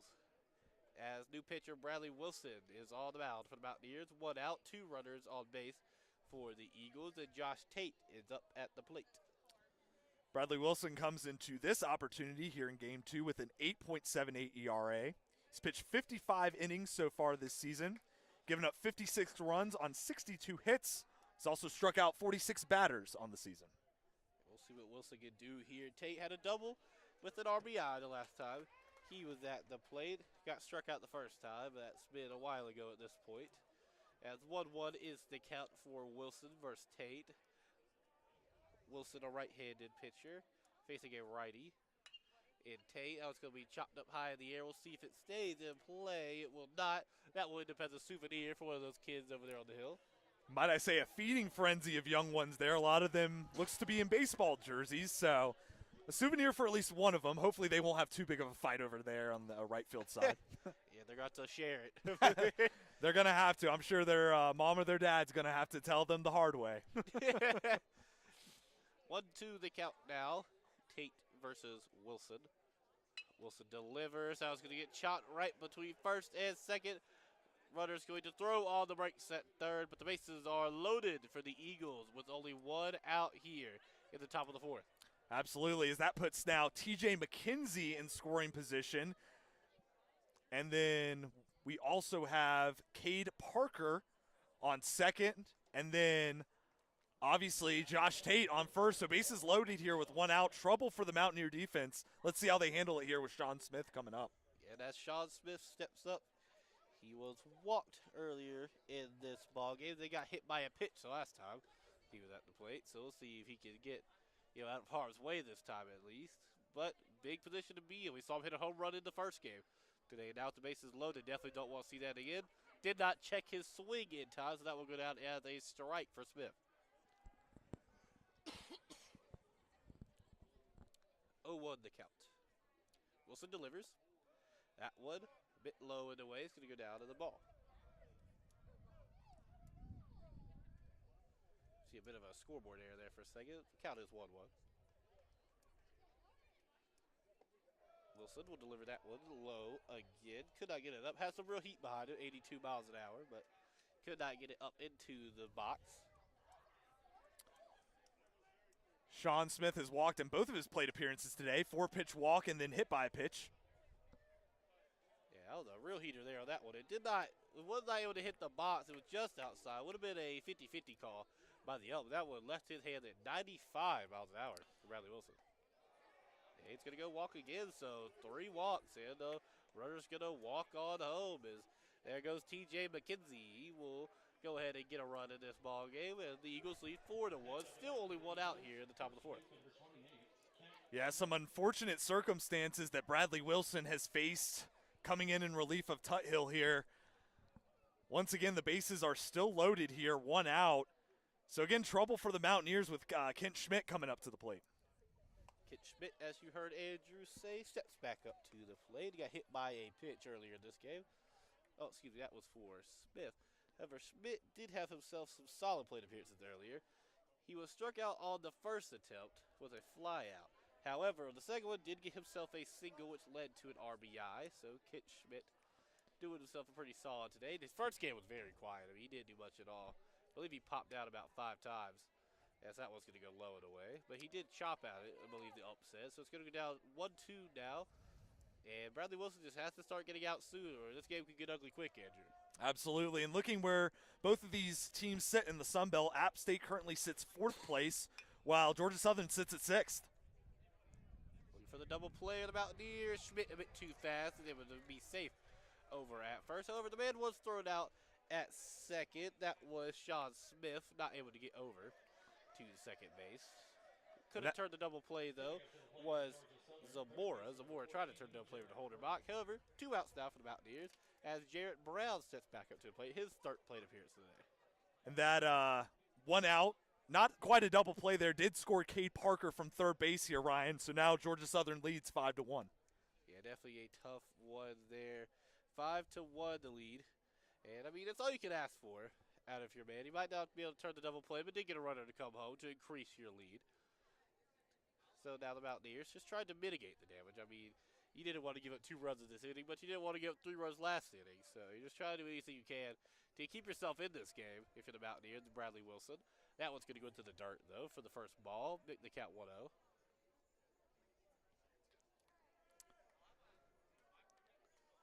Let's see what Wilson can do now. Brown looks at that one. Brown flew out earlier, grounded out at his first plate appearance, so nothing too much going so far for Jarrett Brown here at the top of the 4th. That flyout did generate an RBI that was brought home by him as well. So, as we saw a second ago by a man over at first, sometimes it's not you making everything happen, but you just bring in a runner. I mean, you'll be like, oh, I grounded out to first, but hey, you still brought a runner home, so you did your job at the end of the day. And can't say too much about Mountaineers pitching right now. I mean, 3-1 to count. Bradley Wilson. And you got to think he's going to have to go a while, too, because you've got to start saving the arms if you're the Mountaineers. Absolutely, and this will load the bases here if it's a 4-pitch walk. Let's see what happens. Popped way high. We'll see if it's warning track or if it's goodbye. Oh, it's going to go. We'll see what the call is here. I'm not sure if it bounced off of the first or not. I believe that is a home run. It went just over the wall, bounced out real fast. We'll see if there's a ground rule double. I don't believe so. I believe we just saw a home run come off of the bat of Jarrett Brown. I think so, Ryan. If anything, get hit on that small yellow stripe at the top of the wall right there. And if that's the case, that would signify a 3-run home run, and it looks like it will. So trouble once again for the Mountaineer defense here in the top of the 4th as the Eagles now lead at 8-1. Yeah, that is a tough one, right? Just enough power. I mean, as you said, bounced off the top of the wall. But a 3-run home run off of the bat of Jarrett Brown. Not what you want to see if you're a Mountaineer fan, but Georgia Southern, they're eating good right now at the plate. That they are, as Sam Blancato will come back up to the plate now. Reached on a 4-pitch walk back in the second, but popped out to shortstop back in the 3rd. And now everything is reset. It's just pitcher versus batter at the moment. 2 outs so far. Here in this inning, we saw the pitch get chased earlier this inning. We saw Tyler Tuthill take a seat. Bradley Wilson not having much more success on the mound at the moment, though, as he is now down in the 3-0 hole here for the Mountaineers. We'll see what happens. And he's going to walk. Sam Blancato will take the nice hike over to first, and we got another man on base for the Eagles. Now we got a bit of a couple restless Mountaineer fans here in the crowd now, as this inning will not seem to end for the Mountaineer defense. As now another runner on in Blancato, and that will bring up Sean White back up to the plate here, Ryan. Here comes the catcher, Sean White, as you heard Andrew mention, a redshirt sophomore for this team. Had himself a grounder out, actually 2 grounders actually, better yet. Grounded out at both his plate appearances, and I'm sure that's what the Mountaineers would love to see right now, just to finally get something going for him. I mean, all of a sudden you're down 8-1 here, 3 runs and 5 runs in the past 2 innings. That one's going to be grounded, and there it is, another ground out. 3 ground outs on the day for Sean White, and finally Bradley Wilson is able to leave the inning, but Mountaineers in a big hole now, down 8-1 to the Eagles, and that will take us to the top of the 5th. So don't go anywhere. You're listening to App State Baseball on WASU Sports YouTube.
Welcome back to Jim and Betty Smith Stadium here. The Mountaineers are down 8-1 as we head to the bottom of the fourth, not the top of the fifth, excuse me.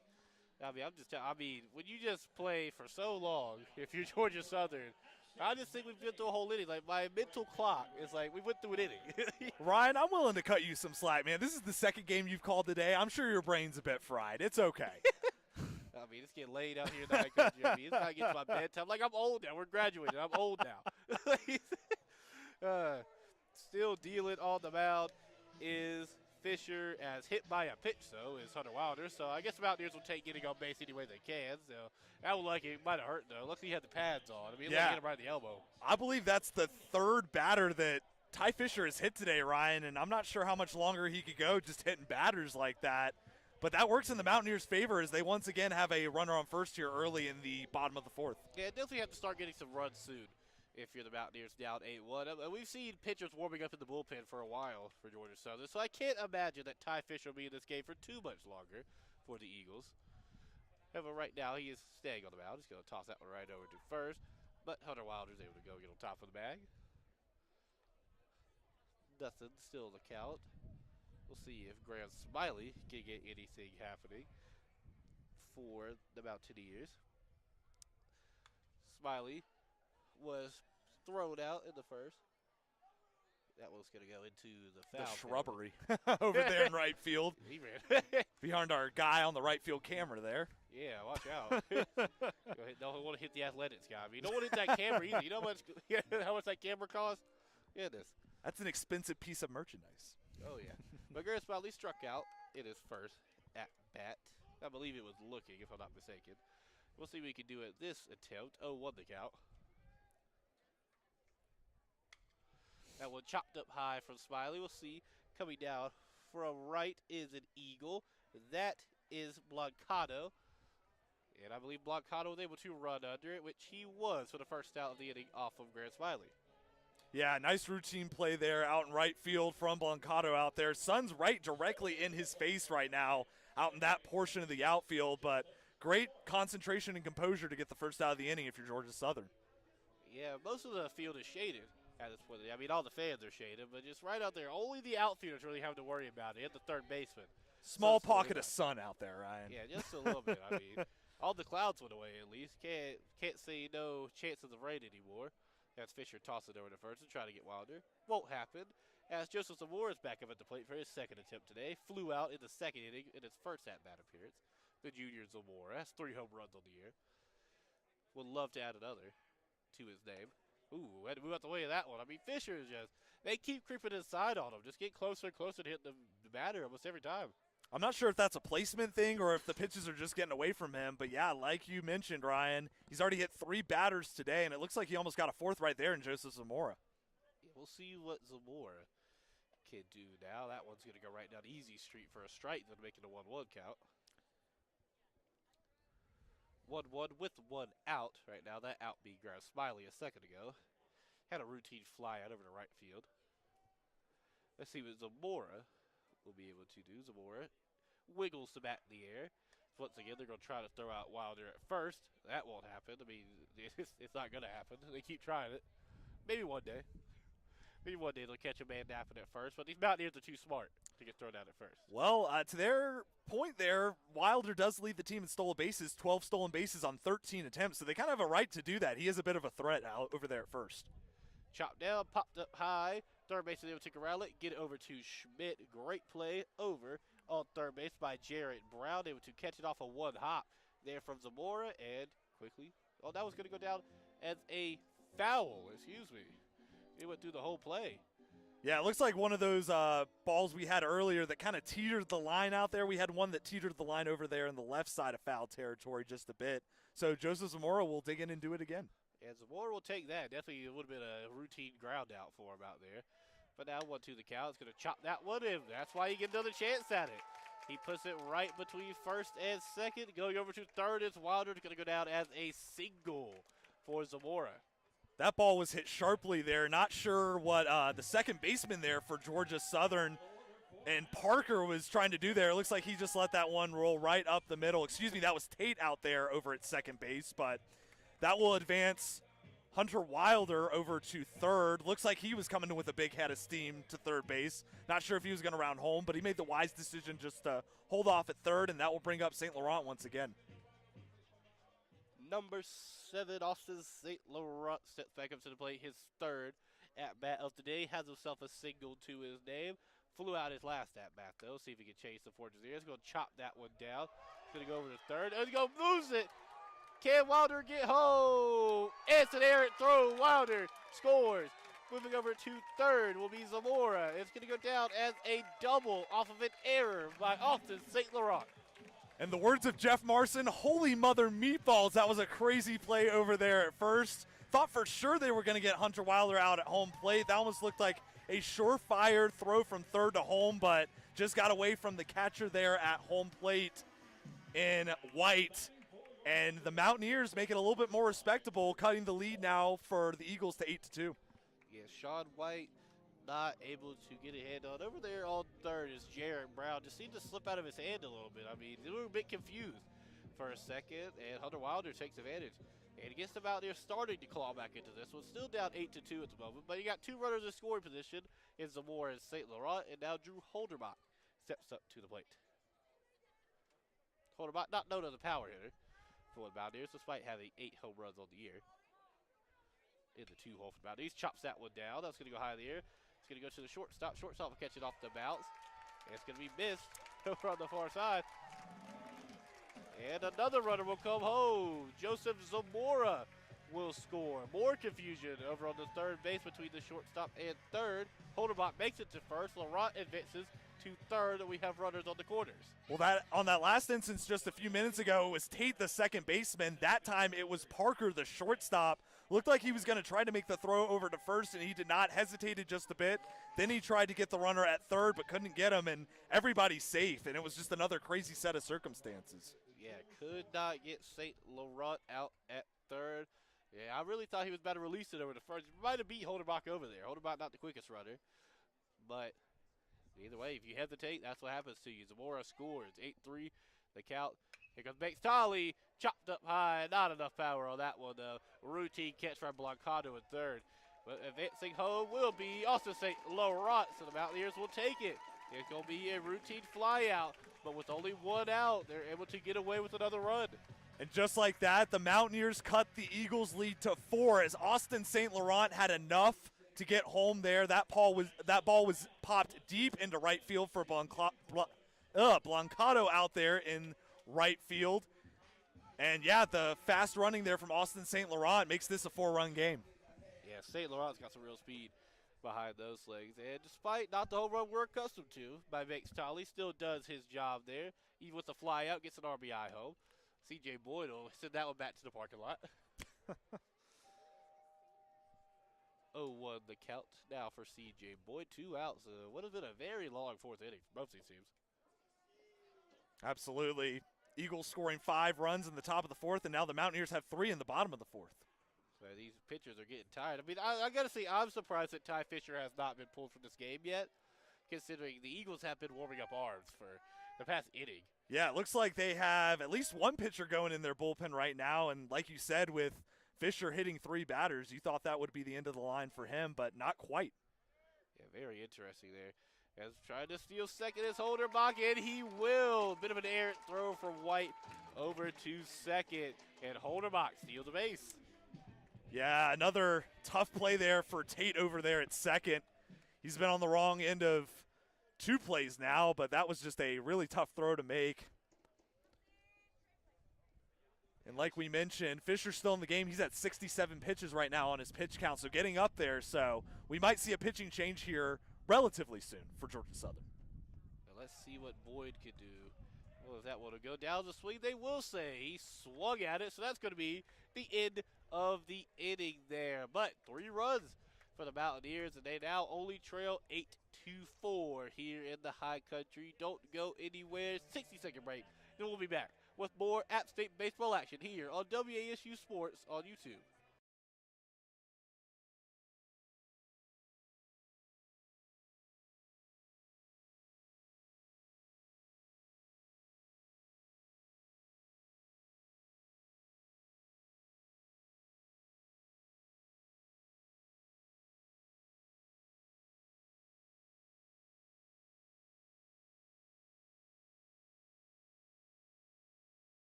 Welcome back to the top of the 5th inning here in the high country on another beautiful mountain day. And the Mountaineers looking to make a little bit of mountain magic and come back into this one despite being down 8-4. Still on the mound for the Mountaineers is Bradley Wilson and Ty McKenzie. Oh, excuse me, not Ty McKenzie. It's going to be J.P. Harrells stepping up to the plate for the Eagles. I mean, I think in that last inning, Andrew, we went basically through the whole lineup. If I'm not mistaken, we started the 4th inning with J.P. Harrells at the plate. Well, we actually made a full rotation there. Sean White was the last batter that didn't come up there in the top of the 3rd. So, yeah, we made a full rotation through the Eagles batting order there in the top of the 4th. Like, I mean, we used the whole pitcher during that amount of time. Tyler Tuhill took a seat. And Bradley Wilson is, I mean, even his pitch count starting to creep up there. Absolutely. Wilson, speaking of which, is at 24 pitches now. And you think through just over an inning pitched. You always think, yeah, only an inning. He's still already at 24. You got to start being careful. Wilson delivers. That one's going to go right outside, making a 2-1 count. T.J. McKenzie in his first 2 appearances at the plate today struck out swinging back in the 2nd, and then he reached on an error back in the 4th. That one low and away. Full count now. As we have a scoreboard error at the moment. I mean, on the base screen, they have McKenzie. For many reasons, that is not T.J. McKenzie at the plate. J.P. Harrells is at the plate wearing the 22. We're just going to say the number, but if you're here today, you know why. There's another reason that it's not McKenzie. Now they've changed it. There we go. Well, speaking of which, Herholtz flew out to center back in the 2nd, and then he struck out looking in the 4th. There you go. There we go. Full count. Either way, no matter who it is, and he swings on that one. So Bradley Wilson's able to get a quick 1 down for the Mountaineers. Yeah, it's just not been the day for Harrells. Flew out a couple of times earlier in this game, and that time he gets struck out swinging there. As now T.J. McKenzie will step up to the plate.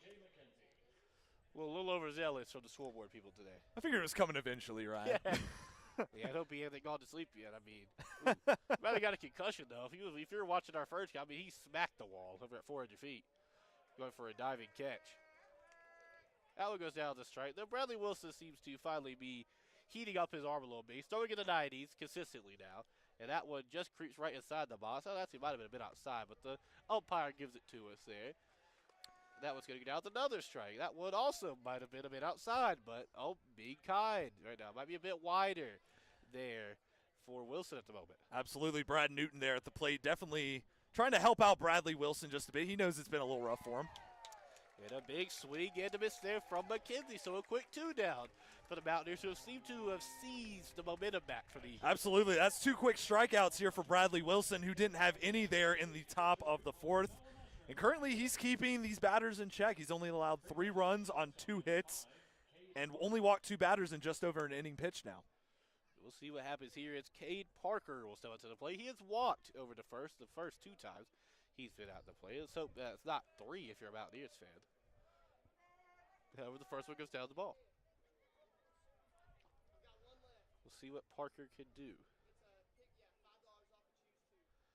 Right down Mays Street there. A bit of an errant catch. Smiley was not able to corral it. Got the ball from the ump, though. Toss it back over. 2 balls, though. 2 on the count. 2 outs for the Mountaineers so far. A lot of heat behind that last pitch. Might have been right inside the strike zone, too, if we're looking at our track bit over here. But let's call a ball either way. Yeah, that one is called a strike by the ump, so that one goes in. 2-1 the count now. Cade Parker's been the one to walk today in this Eagles lineup. Reached on a 4-pitch walk both in the 3rd and the 4th inning. Let's see now, 3-1 the count. I mean, a pitch away from getting walked over to first again. I mean, you just don't want to see him take that stroll over to first if you're Bradley Wilson right now. Here's Parker. Very good eye today. That one deep. Goodbye to that one. Cade Parker sends that one down to Wilkesboro. And the lead is now 9-4. Solo home run for Cade Parker and the Georgia Southern Eagles. Yeah, Cade Parker. It looks like that is a familiar home run spot as he said hello to the treetops over there in left field. But nonetheless, that's an early run here in the top of the 5th, and the Eagles increase their lead now to 9-4. Yeah, and if we look at where that pitch was, that was just right where he wanted. I mean, he outlifted right over the plate, a little bit outside of the direct center, but not where you wanted to put it. right there for Bradley Wilson. And Kane Parker says thank you. It just knocks that one right out the park. Josh Tate will step to the plate now. Tate had himself an RBI back in the second on a double, also out of a single in his last plate appearance. Been a big hitter today for the Southern Eagles. That one far deep again. Can Boyd get under it? He will not. And that is another solo home run. This time, Josh Tate says hello and sends it outside of the park. 10-4 the lead for the Georgia Southern Eagles. And Bradley Wilson's got to be careful on the mound. Goodness gracious. A little bit of deja vu. I think Josh Tate said, hey, I did it in the first game. Let me do it again right here. Almost placing it exactly where he placed it back in game one, but that's another home run. 2 home runs over 2 games now for Josh Tate. And now the Eagles now have a commanding 10-4 lead. Yeah, you just really have got to be careful. I mean, we'll start out as a great inning for Bradley Wilson. Quick 2 outs, and then just as quick as the 2 outs, 2 solo home runs. That's the same spot for both of them, too, right over that Eagles eye over there. Now it's going to be chopped down. Can he get it to first? Yes, Sean Smith couldn't get up to speed in time. So routine play made by Holdermock at first, and the Mountaineers escaped the inning. And with that, we head to the bottom of the 5th. 10-4, the lead for the Georgia Southern Eagles. Can the Mountaineers start making stuff happen behind the back? We will find out in 60 seconds. Don't go anywhere. You're listening to App State Baseball on WASU Sports on YouTube.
Welcome back to the bottom of the 5th inning here at Jim and Betty Smith Stadium. Mountaineers trail 10-4 to the visiting Georgia Southern Eagles. Ty Fisher still on the mound, the left-handed pitcher, at 71 pitches today for the Eagles. Cameron Miller, the freshman, steps back up to the plate for the Mountaineers.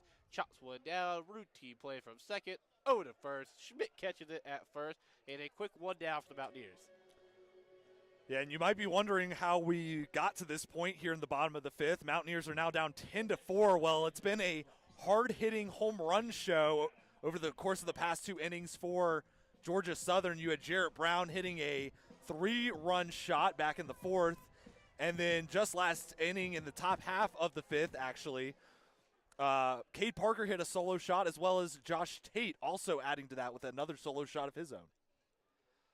Quintero up to the plate now for the Mountaineers. Fisher brings that one low and inside there to make it a 1-0 count for the Eagles. Let's see if Q can make stuff happen at the plate for the Mountaineers. Had himself a fly out earlier in this game and got struck out looking at his first appearance. We'll see what happens here for Q, as he's affectionately called. Adam Quintero, the official name. That one's going to go back towards the parking lot. Maybe a souvenir. Somebody's brave enough to catch it as it's going out there. I'm sure there is. Depends on how far over the fence it is, Ryan. But I'm sure if it's within the fence level over there, a kid's going to run after there and grab it, make himself happy. Might just throw the kid over the fence. Go get it. Tell him to go grab the ball. Yeah, you're cruel, Ryan. 2-2 the count for Quintero now. Fisher still dealing, as we mentioned. Approaching 80 pitches today. That one's going to be chopped at and fouled away to keep it a 2-2 count. Yeah, Fisher now pitching just over 4 innings at 72 pitches now.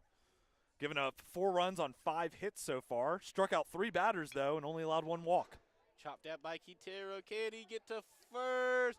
What's the throw in time? We'll see here. I believe he was thrown out at first. What a play, and I believe that play was made by Tate, the second baseman. That it was, Ryan. That was a little bit of a 50-50 bang-bang play there at first base, but props to Tate there making the semi-routine throw. Is a bit of a tight throw, but the routine tight throw over there to first for the second out of the inning. And a quick 2 outs this inning for the Mountaineers. Not what you want to see down 6 runs. About midway through this ball game here. Fisher's still delivering on the mound. It's going to go down as a strike. That one right below middle center. As Hunter Wilder is at the plate now. Only 3 home runs on the year, but still known as a pretty solid hitter for the Mountaineers. It's going to be chopped right at Tate again. And bang, bang. Nice and easy over to Schmidt. 3 up, 3 down for the Mountaineers. Not what you wanted to see in the 5th inning. With that, it's going to take us to the top of the 6th. We're going to hand play-by-play duties back to my guy, Andrew Travers. Don't go anywhere. You're listening to App State Baseball on WSU Sports YouTube.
It's time to put him to sleep here in the top of the 6th inning as we return here for more App State baseball action here.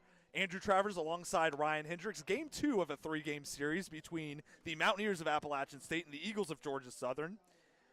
Recently in this one, App State has seen themselves fall into a bit of a hole here as they are now down 10-4 against the Eagles. They did win the first game of this series by a score of 6-5 in extra innings off a Banks Tolley solo home run, and looking to replicate some more of the same that they saw in Game 1 here in Game 2 as Ryan Sleeper will dig into the mound here in relief of Bradley Wilson. He comes into this appearance with a 7.5 ERA, over 12 innings pitched, allowed 11 runs on 10 hits and 13 strikeouts. His first offering to Kent Schmidt is going to be inside for ball 1. Yeah, Kent Schmidt started out a bit slow in Game 1 today, but he got himself a good game in Game 2 today. Had himself a single earlier in this game, as well as a couple RBIs so far in this one for Schmidt. So you got to say, Schmidt's definitely heated up as the day went on. So, as the temperature got cooler, he's gotten hotter out there, Kent Schmidt has. Second pitch from Sleep is also inside for ball 2. So an early 2-0 count here on Kent Schmidt. Again, we're in the top of the 6th inning. Eagles lead this one 10-4, Game 2 of a 3-game series. As that one's also going to be inside, so quick hitters count now on Kent Schmidt. He's up in the count now 3-0. I mean, I don't even think Schmidt was expecting the pitch to come. He was still warming up, and just Sleeper's out delivering it now. As it looks like that one is going to be low and away, so that is a 4-pitch walk for Kent Schmidt. So runner on first here early in the top of the 6th, Ryan. I mean, just struggles on the mound. It's been the story today for the Mountaineers. It seems like no pitcher in the second game for the Mountaineers today has just been able to get their feet under them. And that's been very uncharacteristic for the Mountaineers this season, as their pitching staff has been very successful up until this point in the season. So maybe having a little bit of jitters here as Jarrett Brown now steps back up to the plate here. His first delivery from Sleeper is going to be called for a ball. He showed bunt right there, but it was slightly high, so they'll call that one a ball. Yeah, Sleeper has that long windup I'll talk about. You see some guys have a super quick, snappy windup. Sleeper takes it out, reels it all the way back before throwing it. As Jarrett Brown once again shows bunt, but that one's going to fall in there for a strike. So 1-1 the count now on Jarrett Brown, who hit a home run that brought home 3 runners back in the 4th inning in his last at-bat. Yeah, and that was the home run that bounced off the top of the yellow tape over there. Did a little strip of wall. Somebody was able to knock it off. I mean, I think if he did that 100 times, he could have hit it again. I mean, it's very hard to hit. As that one clips off Brown's bat, 4 strike 2 for a foul ball. So now a little bit of a more favorable count here for Ryan Sleeper, 1-2 on Jarrett Brown. With the next pitch coming here, he'll set, fire, and deliver. And that one is going to be taken high and away, so that will even the count here on Jarrett Brown at 2-2. Yeah, Sleeper's still getting warmed up a bit on the mound here. His pitch is starting to creep towards that 90 threshold. That one a bit outside, though, facing Brown. Payoff pitch coming here for Sleeper as that one will be taken low and away. So once again, another ball, so that will make that a full count here on Jarrett Brown. Nobody down here in the top of the 6th. Runner on first base for Georgia Southern. Here comes another payoff pitch for Sleeper as that one swung on and missed. 4 strike 3, so he gets Brown swinging, and that will be the first out at the top of the 6th here. Beautiful breaking ball there from Sleeper. Just watched it drop right in front of his face there with Brown. You know, Brown was thinking home run again. He got the home run in his last at-bat, was thinking about it again, but Sleeper caught him napping there at the plate. So Schmidt still on first here, 1 down now here in the top of the 6th. That will bring up Sam Blancato to the plate. His first delivery from Sleeper swung on and missed, 4 strike 1. Blancato walked a couple times today. I mean, the last one he only got over to first on the walk, but I mean his first walk he somehow mowed his way all the way over to third with the guys behind him. So Blancato, he'll take it wherever he can get it today. absolutely is. Like you mentioned, Ryan, he did reach on 2 4-pitch walks, 1 in the 2nd and 1 in the 4th. As that next pitch from Sleeper is going to be taken high and away for ball 1. So that will even the count now on Blancato. With Schmidt taking a lead off at first. As Sleeper will once again deliver here, and that one's going to be hit sharply up the third base side and drop for a base hit. Here comes Schmidt to second. Blancato will stay at first, and that will get in there for a base hit. So Schmidt on second, Blancato on first, 1 down. And now that will bring up Sean White to the plate here for Georgia Southern. Yeah, Blancato did have to wait on the walk that time. Just he'll take it to his own hands and chops it right down that third baseline. Once again, it just keeps happening to him over there. It keeps creeping by Quintero on that side. Boyd had to go chase it down, and by then he got a runner in score position at second, and moseying over to first was the Eagle. So Schmidt now in scoring position for the Eagles as first pitch to White from Sleepers, taken low and away for ball 1. Again, the Eagles have ignited the bats over the span of the last 2 innings, scored 5 runs in the top of the 4th and then 2 runs in their previous frame in the top of the 5th. There's a foul ball back behind home plate. So that will even the count here on White at 1-1.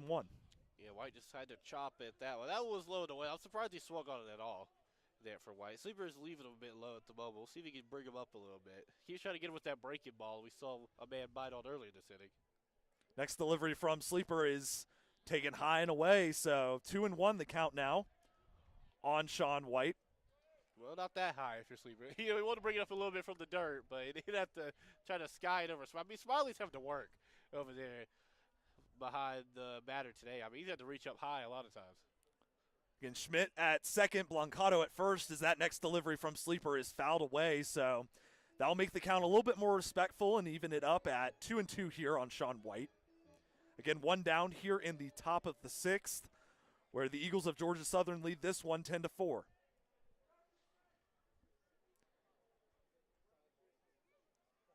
Here comes a payoff pitch from Ryan Sleeper, as that one is going to be once again be fouled away. So we'll get back up to the plate, Sean White, and do it again.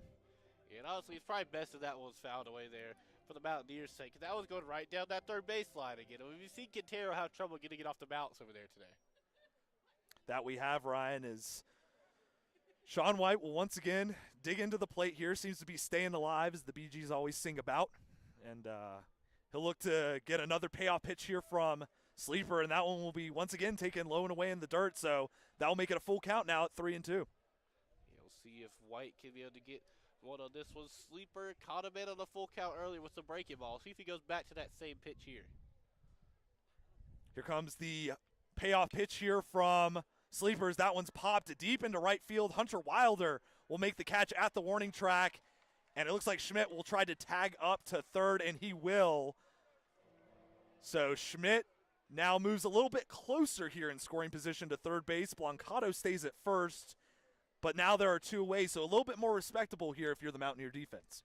Yeah, a little bit more respectable. Still got runners on the corners. Blancato is, Schmidt is very close over there. On third, it's now we've got a power hitter in this game. Corey Dowdle has entered the game. That it is, Ryan, is Corey Dowdle will come in to pinch hit now for J.P. Herholtz. So Herholtz's day is done after not a really successful day for him. He flew out to center back in the second, struck out looking back in the fourth, and then struck out swinging in the fifth. So now Corey Dowdle will come in relief for him. Sleeper's first delivery to him is going to be just outside for ball one. Yeah, I don't think you want to leave it over the plate for Dowdle. I mean, he's got a lot of power behind that. So he's wearing the 55. It almost looks like a D lineman down there. He does indeed, as he's got a little bit of weight on him. As that one is going to be popped there into shallow left field. Coming under to make the catch there in left is C.J. Boyd, and that will retire the side and keep the Eagles at bay here in the top of the sixth. We go to the bottom of the sixth inning where the Mountaineers will have a shot to cut into this lead here. They still trail this one by a score of 10-4. We'll be right back with more App State baseball here on WASU Sports on YouTube.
We head to the bottom of the sixth inning here in Game 2 of a three-game series between the App State Mountaineers and the Georgia Southern Eagles. Andrew Travers back here with Ryan Hendricks as the Mountaineers will look to cut into a 10-4 lead that Georgia Southern has built for themselves. Back-to-back-to-back innings they scored 3 in the top of the third, 5 in the top of the fourth, and then 2 back in the top of the fifth. As Graham Smiley now steps back up to the plate for App State. His first offering from Fisher is taken inside. It looks like on the corner there. It's going to be interesting to see how they score that. It will be strike one. Yep, a good call there from, chops to that one. Here's a chopper here from Graham Smiley to the shortstop, and that'll do it as Parker throws it to Schmidt over at first for out number one. Yeah, just been a tough day at the plate for Smiley. He struck out looking the first time. And then flew out his last play appearance for that one. That one just a routine ground down over the first. So, yeah, Smiley, it's been that way all season. He just has not been the best year behind the bats for Graham Smiley. Now coming up to a plate is a hitter who might be able to change that in Joseph Zamora. Here's his first offering from Fisher. That one's taken outside for ball one. And Zamora got himself a single the last time he was at the plate. If you remember, Andrew, it was a very interesting call, a foul call, down the left side where he would have got thrown out. He would have been grounded out at first. Got a second chance and got a single. We'll see if he gets lucky at the plate again this time. But in a 2-0 hold, though, doesn't have to rush into anything right now. Third pitch to Zamora from Fisher is taken inside. So hitters count now on Joseph Zamora. Very favorable at 3-0. Again, one down here in the bottom of the sixth inning where the Mountaineers still trail 10-4. Fourth pitch, though, is going to be in there, barely there on the bottom left corner of the strike zone for strike one. Yeah, definitely an interesting call there from I mean, that one was probably a bit too low. But the 3-0 count, you're going to widen it a little bit. As that one is hit squarely into left field, and that will drop for a base hit. As Zamora will reach first, no problem. It looked to be just out of the reach out there of Sean Smith. And that will bring up Austin St. Laurent to the plate. We are back to the top of the order for the Mountaineers. And Zamora makes it happen again. Just gets a nice little single, gets himself on base for like where the real power in the lineup is, right here at the start. Austin St. Laurent, Holderbach, and of course Banks Tolley. So Zamora doing his job at the 9-hole. Absolutely doing his job to get it back to the top of the order in St. Laurent as he'll once again dig into the plate. Already has 2 base hits to his name, one back in the first inning and then another back in the fourth inning. As Fisher checks the runner back over at first in Joseph Zamora. Nothing doing from him there. Fisher now up to 87 pitches. There have been no substitutions for Georgia Southern as far as pitching goes in this one as St. Laurent takes that one outside for ball one. And I guess with this much of a lead, you don't have to worry about pitching all too much. Unless it gets really out of hand for Fisher, you got to think that he might even close out this game if things go favorably for the Eagles. Absolutely. With the big run cushion they have, that might be a possibility as St. Laurent fouls that second offering back from Fisher for strike one. So count evens up now at 1-1. Again, one out here, and Joseph Zamora standing on first base for the Mountaineers. Yeah, Saints had himself a couple of singles in this game. Got himself an RBI his last at bat at well. It'd be tough to get an RBI here. You'd have to hit it pretty far. Had to give himself at least a double to get a shot at it. We'll see if if anybody can, Austin St. Laurent could, of course. Absolutely, as the 1-1 pitch to St. Laurent is taken once again outside. So 2-1 the count now on St. Laurent. And you don't got to rush anything if you're Saint here. Absolutely is. Fisher's now approaching 90 pitches so far in this one. Here comes the fourth delivery from Fisher as that one is fouled back for strike two, so that will once again even the count. I think that one's heading right back towards our guy, Matt President, over at the ESPN booth. It was heading right towards him over there. He seems pretty protected over there. He's got window shielding him. I think he's pretty good. Probably got bulletproof glass and a net in front of him. I think he'll be okay. Here comes the payoff pitch here from Fisher as he'll once again check Zamora at first. He won't go. Payoff pitch here, and that one's hit squarely into center, but it looks like it will not be enough to drop as the center fielder, TJ McKenzie, will come over to make the play for out number two. Yeah, McKenzie, a quick little jog to his left. Tend to go get that one to get St. Laurent out. Not able to replicate another single in that at-bat. We'll see what Drew Holderbach can do, though. Trying to get more power behind his bat today. Absolutely, as Holderbach is coming off a base hit that scored a run back in the fourth inning. So looking to do some more of the same here, make a positive impact here for the Mountaineers, who are currently down by 6 runs. His first delivery to Holderbach is fouled back for strike one.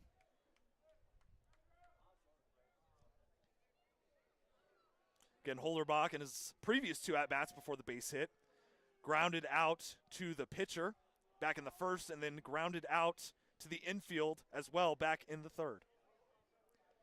Next delivery from Fisher is taken low in the dirt, and it looks like the catcher there for the Eagles, that was White there, tried to throw it to second base, and Tate, as Zamora looked to steal there, but slightly got away from him. Zamora didn't know that. He just trotted on back to first, but a little bit of a tough fielding mistake there for the Eagles, but it doesn't cost them there. Yeah, Zamora, he just said, they're throwing it over to second. I'll just jot on back.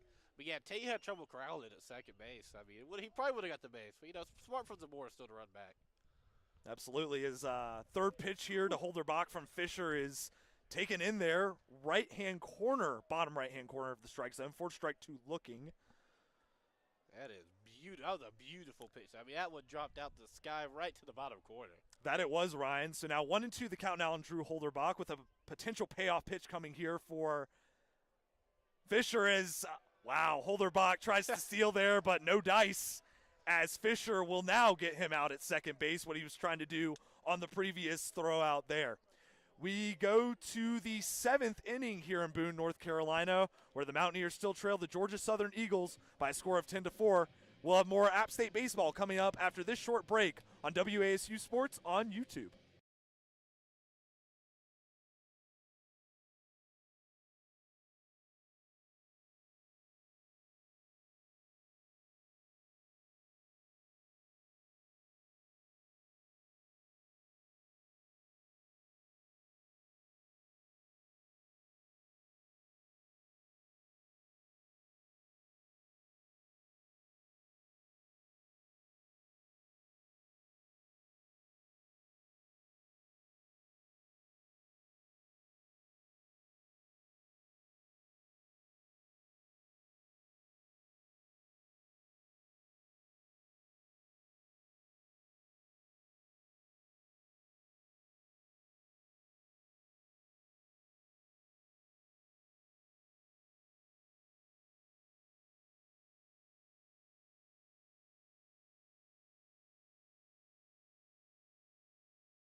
What?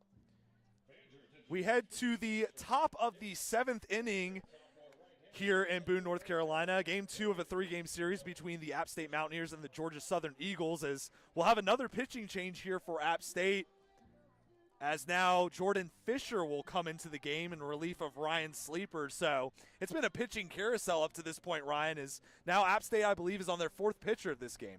Yeah, they sure are. I mean, Jordan Fisher decides that it's his time to take a stab at it. I mean, just no one's been able to get anything going. I mean, you got to think, and even going into tomorrow, like, your arms are going to be tired. And, like, at this point, I would have just let Sleeper finish it. I mean, chances are you're coming back. It's pretty slim. I mean, maybe with Banks Tolley, you never know. But I just let somebody finish it out at this point. Absolutely, as Fisher will get the call here on TJ McKenzie. That ball will be just a bit outside for ball 1.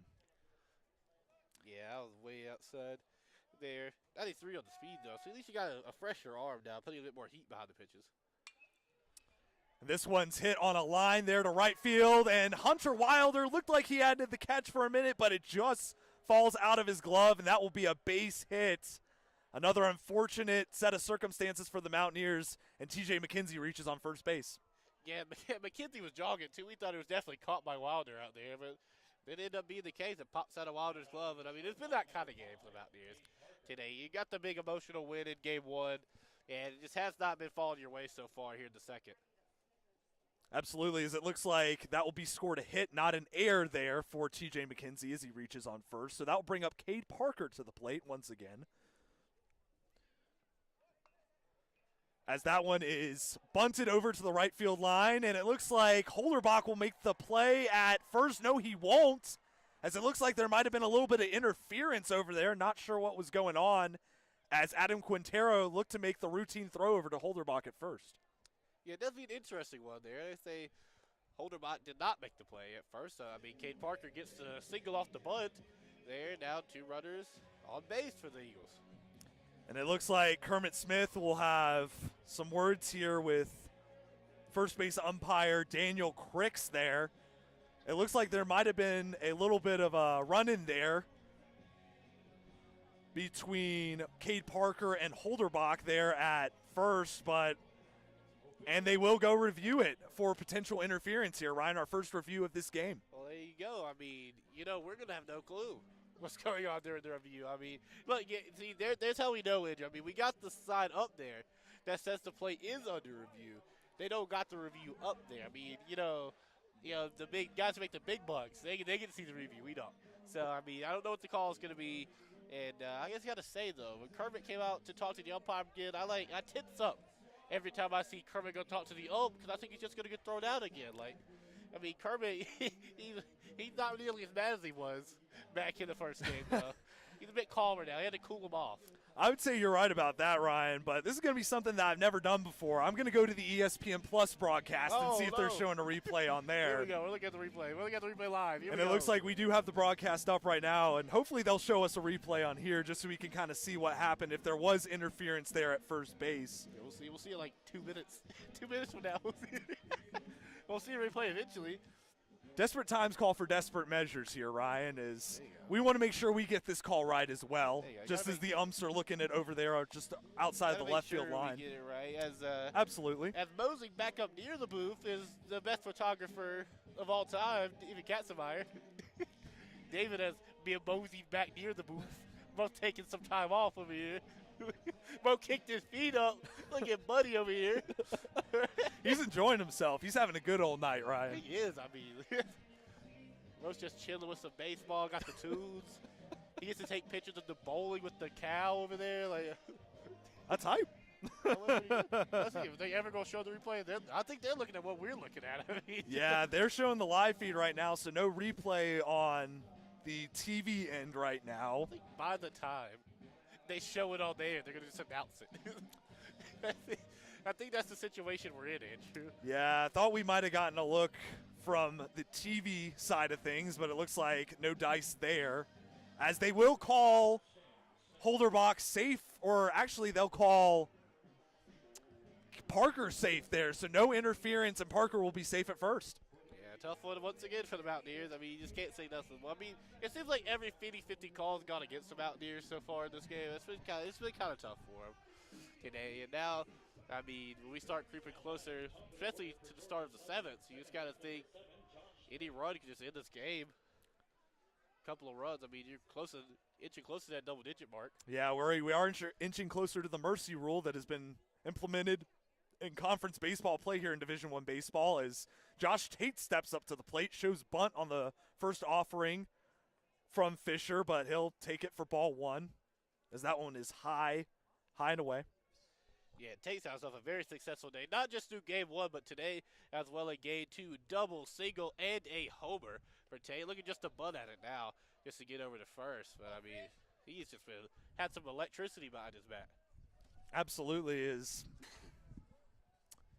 That second offering is going to be taken for ball 2 from Tate as well. So starting to become a hitter's count now on Josh Tate, 2-0.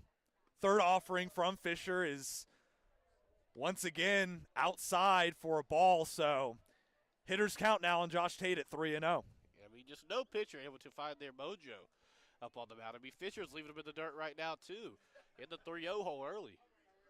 Here comes the payoff pitch from Fisher, as that one will get in there as Tate once again shows bunt here. So 3-1 the count now. Runners at first and second for Georgia Southern and McKenzie and Parker, respectively. Yeah, the beautiful pitch on the last one, though, from Fisher. Must have heard us talking up here. 93 on the release. That's a great spin to the Here comes another payoff pitch, and that one is going to get away from Smiley, the catcher. Throw to the third, and Quintero is not going to be gloved in time.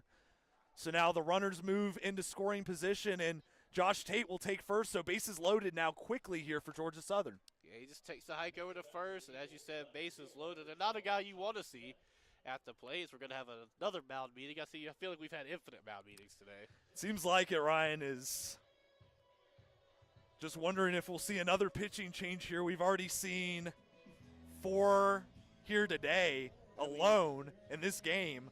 I mean, I just got to think, who are we putting in at this point? I mean, we're running out of pitchers to throw into the game. Clearly, there might be somebody in the bullpen, unless they're just trying to calm down Fisher's nerves right now. That's what I assume. I mean, there's no way they pull him this early.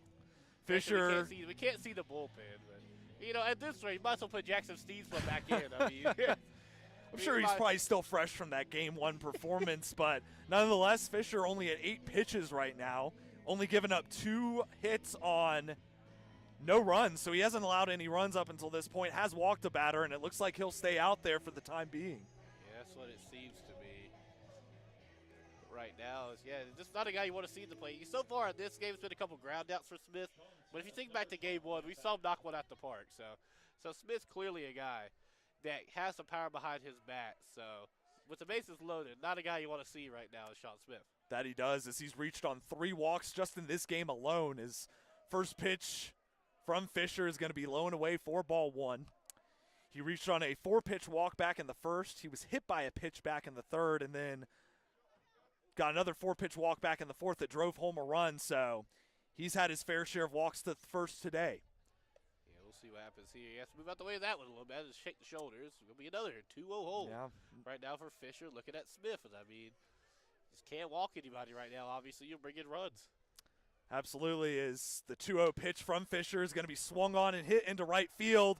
As Wilder chases after that, he's not going to be able to. 1 run comes home. Another run comes to the plate.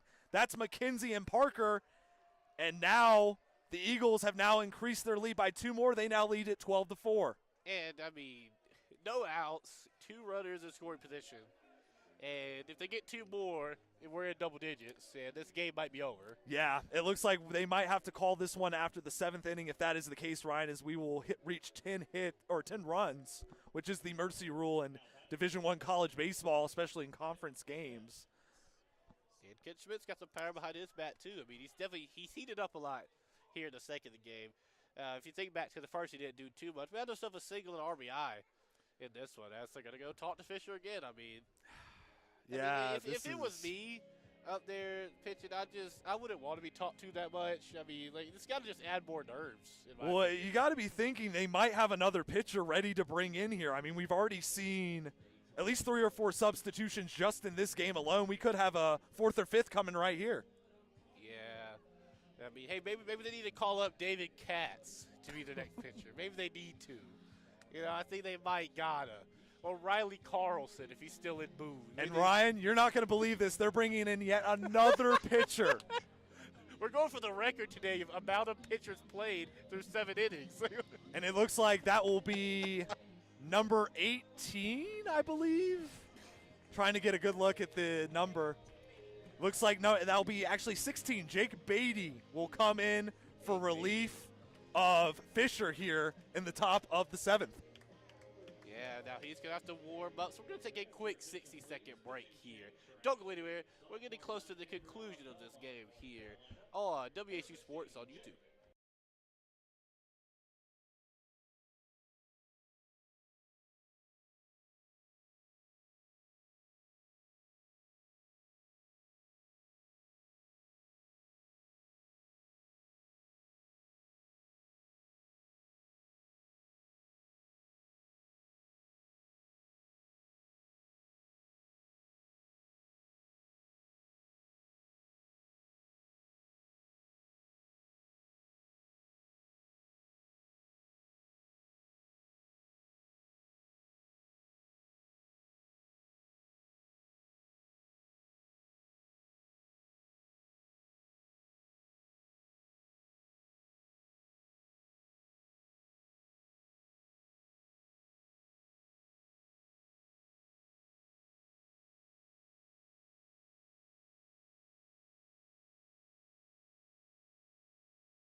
Welcome back to baseball here in the high country. We're back here in the top of the 7th inning as we have a new pitcher for App State, the pride of Belmont, North Carolina. Jake Beatty comes into the game.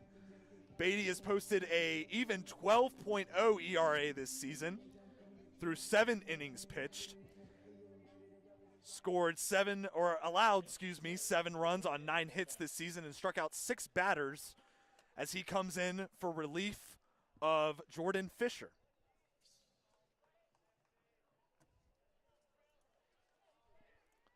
Kent Schmidt will come to the plate now as His first pitch is swung on and hit deep into left field.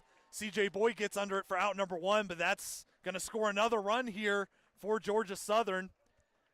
That will be Josh Tate to make it 13-4 Eagles. Yeah, I'm honestly surprised that's who am I thinking of? Yeah, Sean Smith didn't advance from second to third over there. I thought he was going to do that and get himself in even better scoring position, but Schmidt does his job there. Gets an RBI to come home. I mean, it's not much more to say. I mean, it's just been it's gotten so quiet here, Jim Betty Smith. It's been for what was it, a very exciting game 1. I can't say the same for game 2. It just has not been real fun at all, really. That's unfortunately been the case, Ryan, as we're now 1 run away from the 10-run mercy rule here in Sunbelt play. As that pitch gets away from Graham Smiley, and reaching to third now is Sean Smith. So the winning run for the Eagles is now at third base with Jarrett Brown still at the plate with a 1-0 count.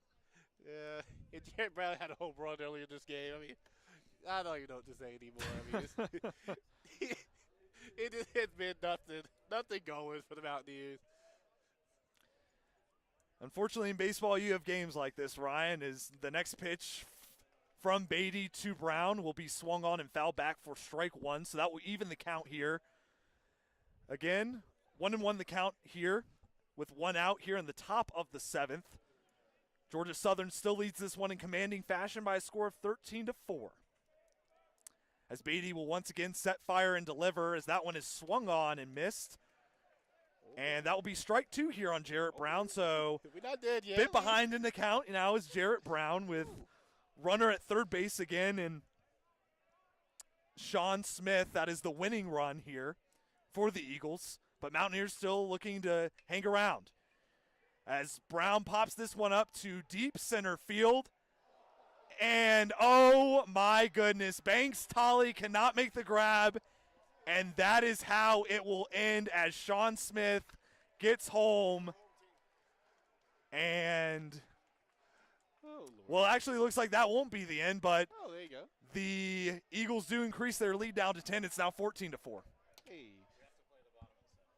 Oh, right. More baseball to be played here, Andrew.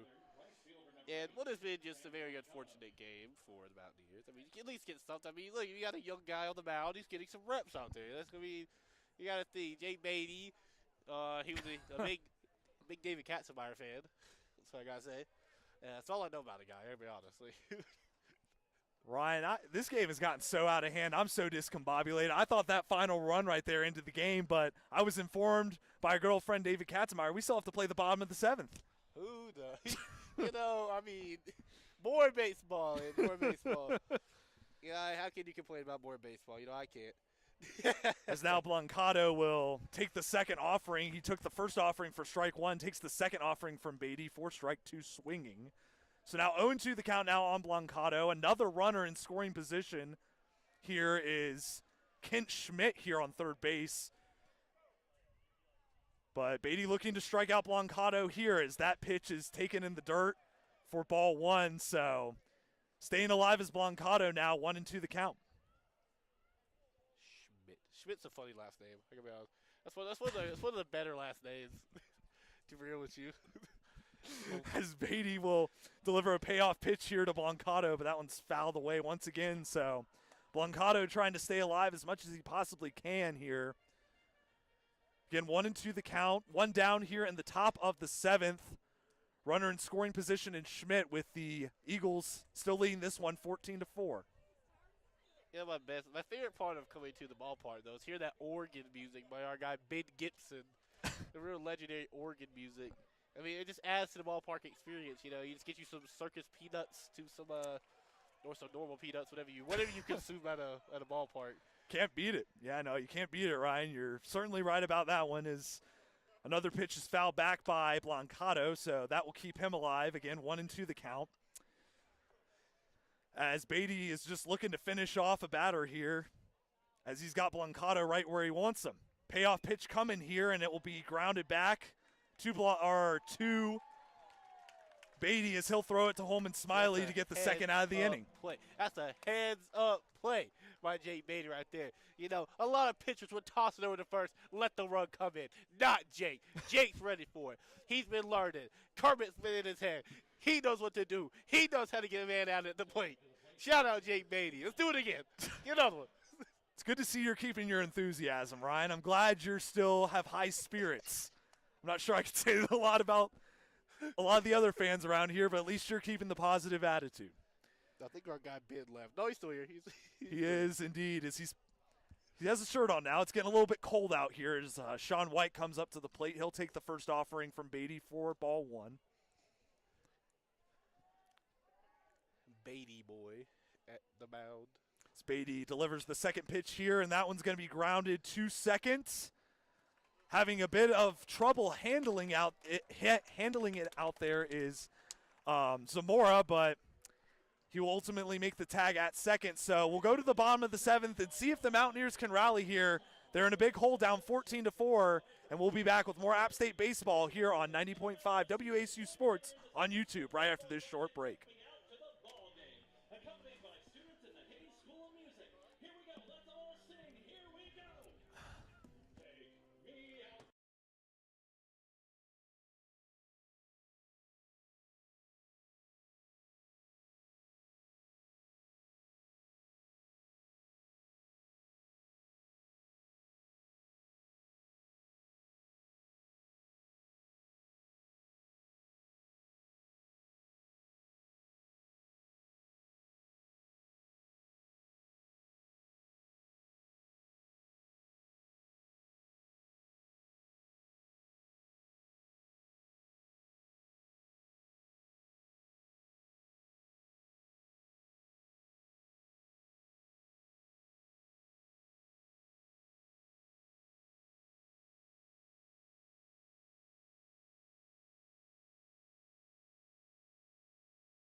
Welcome back to baseball action here in the High Country. Game 2 of a 3-game series between the App State Mountaineers and the Georgia Southern Eagles.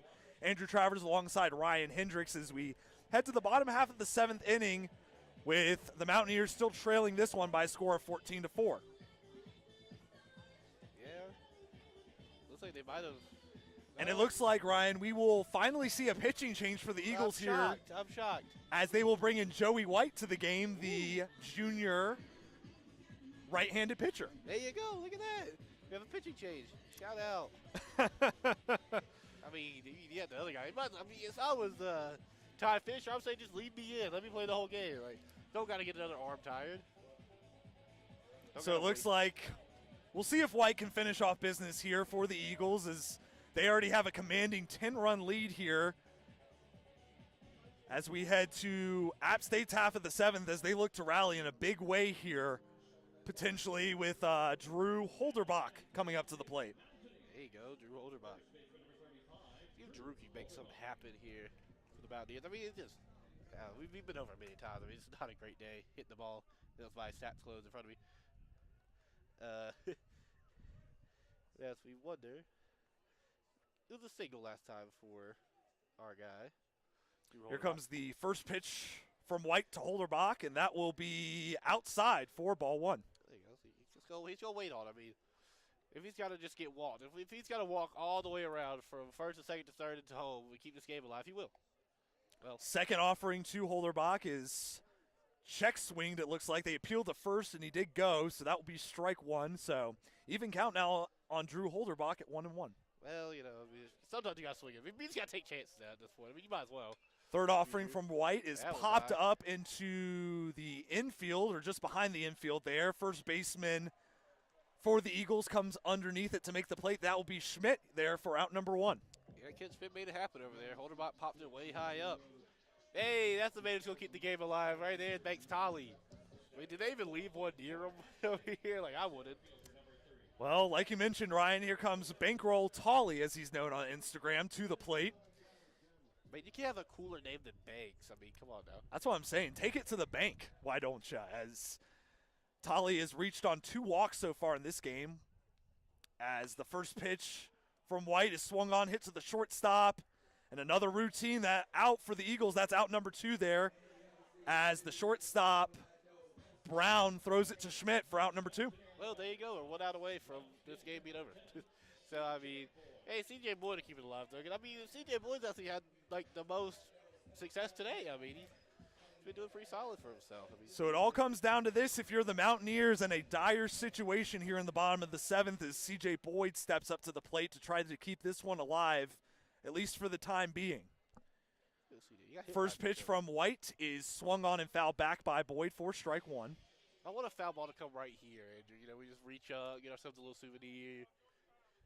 You know, go down there, get it signed by Banks Tolley. You know how it goes. Well, last game I was calling, Ryan, there was a bunch of foul balls that were hit back to the medical tent just behind us. So that seems to be a common occurrence. I mean, it's only got the tent over there. You got to dodge it. As that one is popped up there by C.J. Boyd to the right fielder in Bancado, and that will retire the Mountaineers, and that will end the game here in big-time fashion and a big-time win here for the Georgia Southern Eagles as they win Game 2 of a 3-game series here in commanding fashion by a final score of 14-4. Ryan, what are your closing thoughts here in Game 2 of the series? I mean, I just think the first game, just very exciting, emotional game, just took it out to Mountaineers. I mean, at the end of the day, you can't win every game. That's obvious. I mean, just the bats weren't going for the Mountaineers today. Just a couple errors on the defensive end in the outfield. Just dropped a couple passes here. Dropped a couple throws to first, a couple throws across the middle. Just let it slip by you. I mean, that's just what's going to happen at the end of the day. And I think the big swing happened right around the center of this game. And it started with those 2 solo home runs. I mean, I think that's just completely swung the momentum. And couldn't get a win here, but you can still win the series tomorrow afternoon. Absolutely. And like I mentioned earlier, the Mountaineers did take Game 1 of the series in very exciting fashion. They won it off a Banks Tolley solo home run by a score of 6-5 in 10 innings, but unfortunately Game 2 wasn't more of the same as they end up falling 14-4 by 10 runs here in Game 2. So a chance to win it tomorrow if you're App State in Game 3 of the series. I understand you'll be on that call as well, Ryan. Yeah, I will be. I'll be joined by Katie Every tomorrow right here on WSU Sports on YouTube. So, I mean, if you're listening in today, you know, come back tomorrow. We'll have some more exciting action. Absolutely. And as for me, I know I mentioned this about 2 weeks ago. I was thinking the Sunday game against South Alabama Game 1 of that doubleheader was going to be my final call for WASU Sports. But it actually turns out this game was my final call for WASU Sports. So not an ideal way to close it out, but it's been a pleasure for me to broadcast App State football, basketball, baseball, and softball to you all here on 90.5 WASU. So that will do it for us here in the High Country tonight. For Ryan Hendricks, I am Andrew Travers saying good night, and we'll see you tomorrow for Game 3 of this 3-game series between the Mountaineers and the Eagles. So long, everybody. Good night. See ya.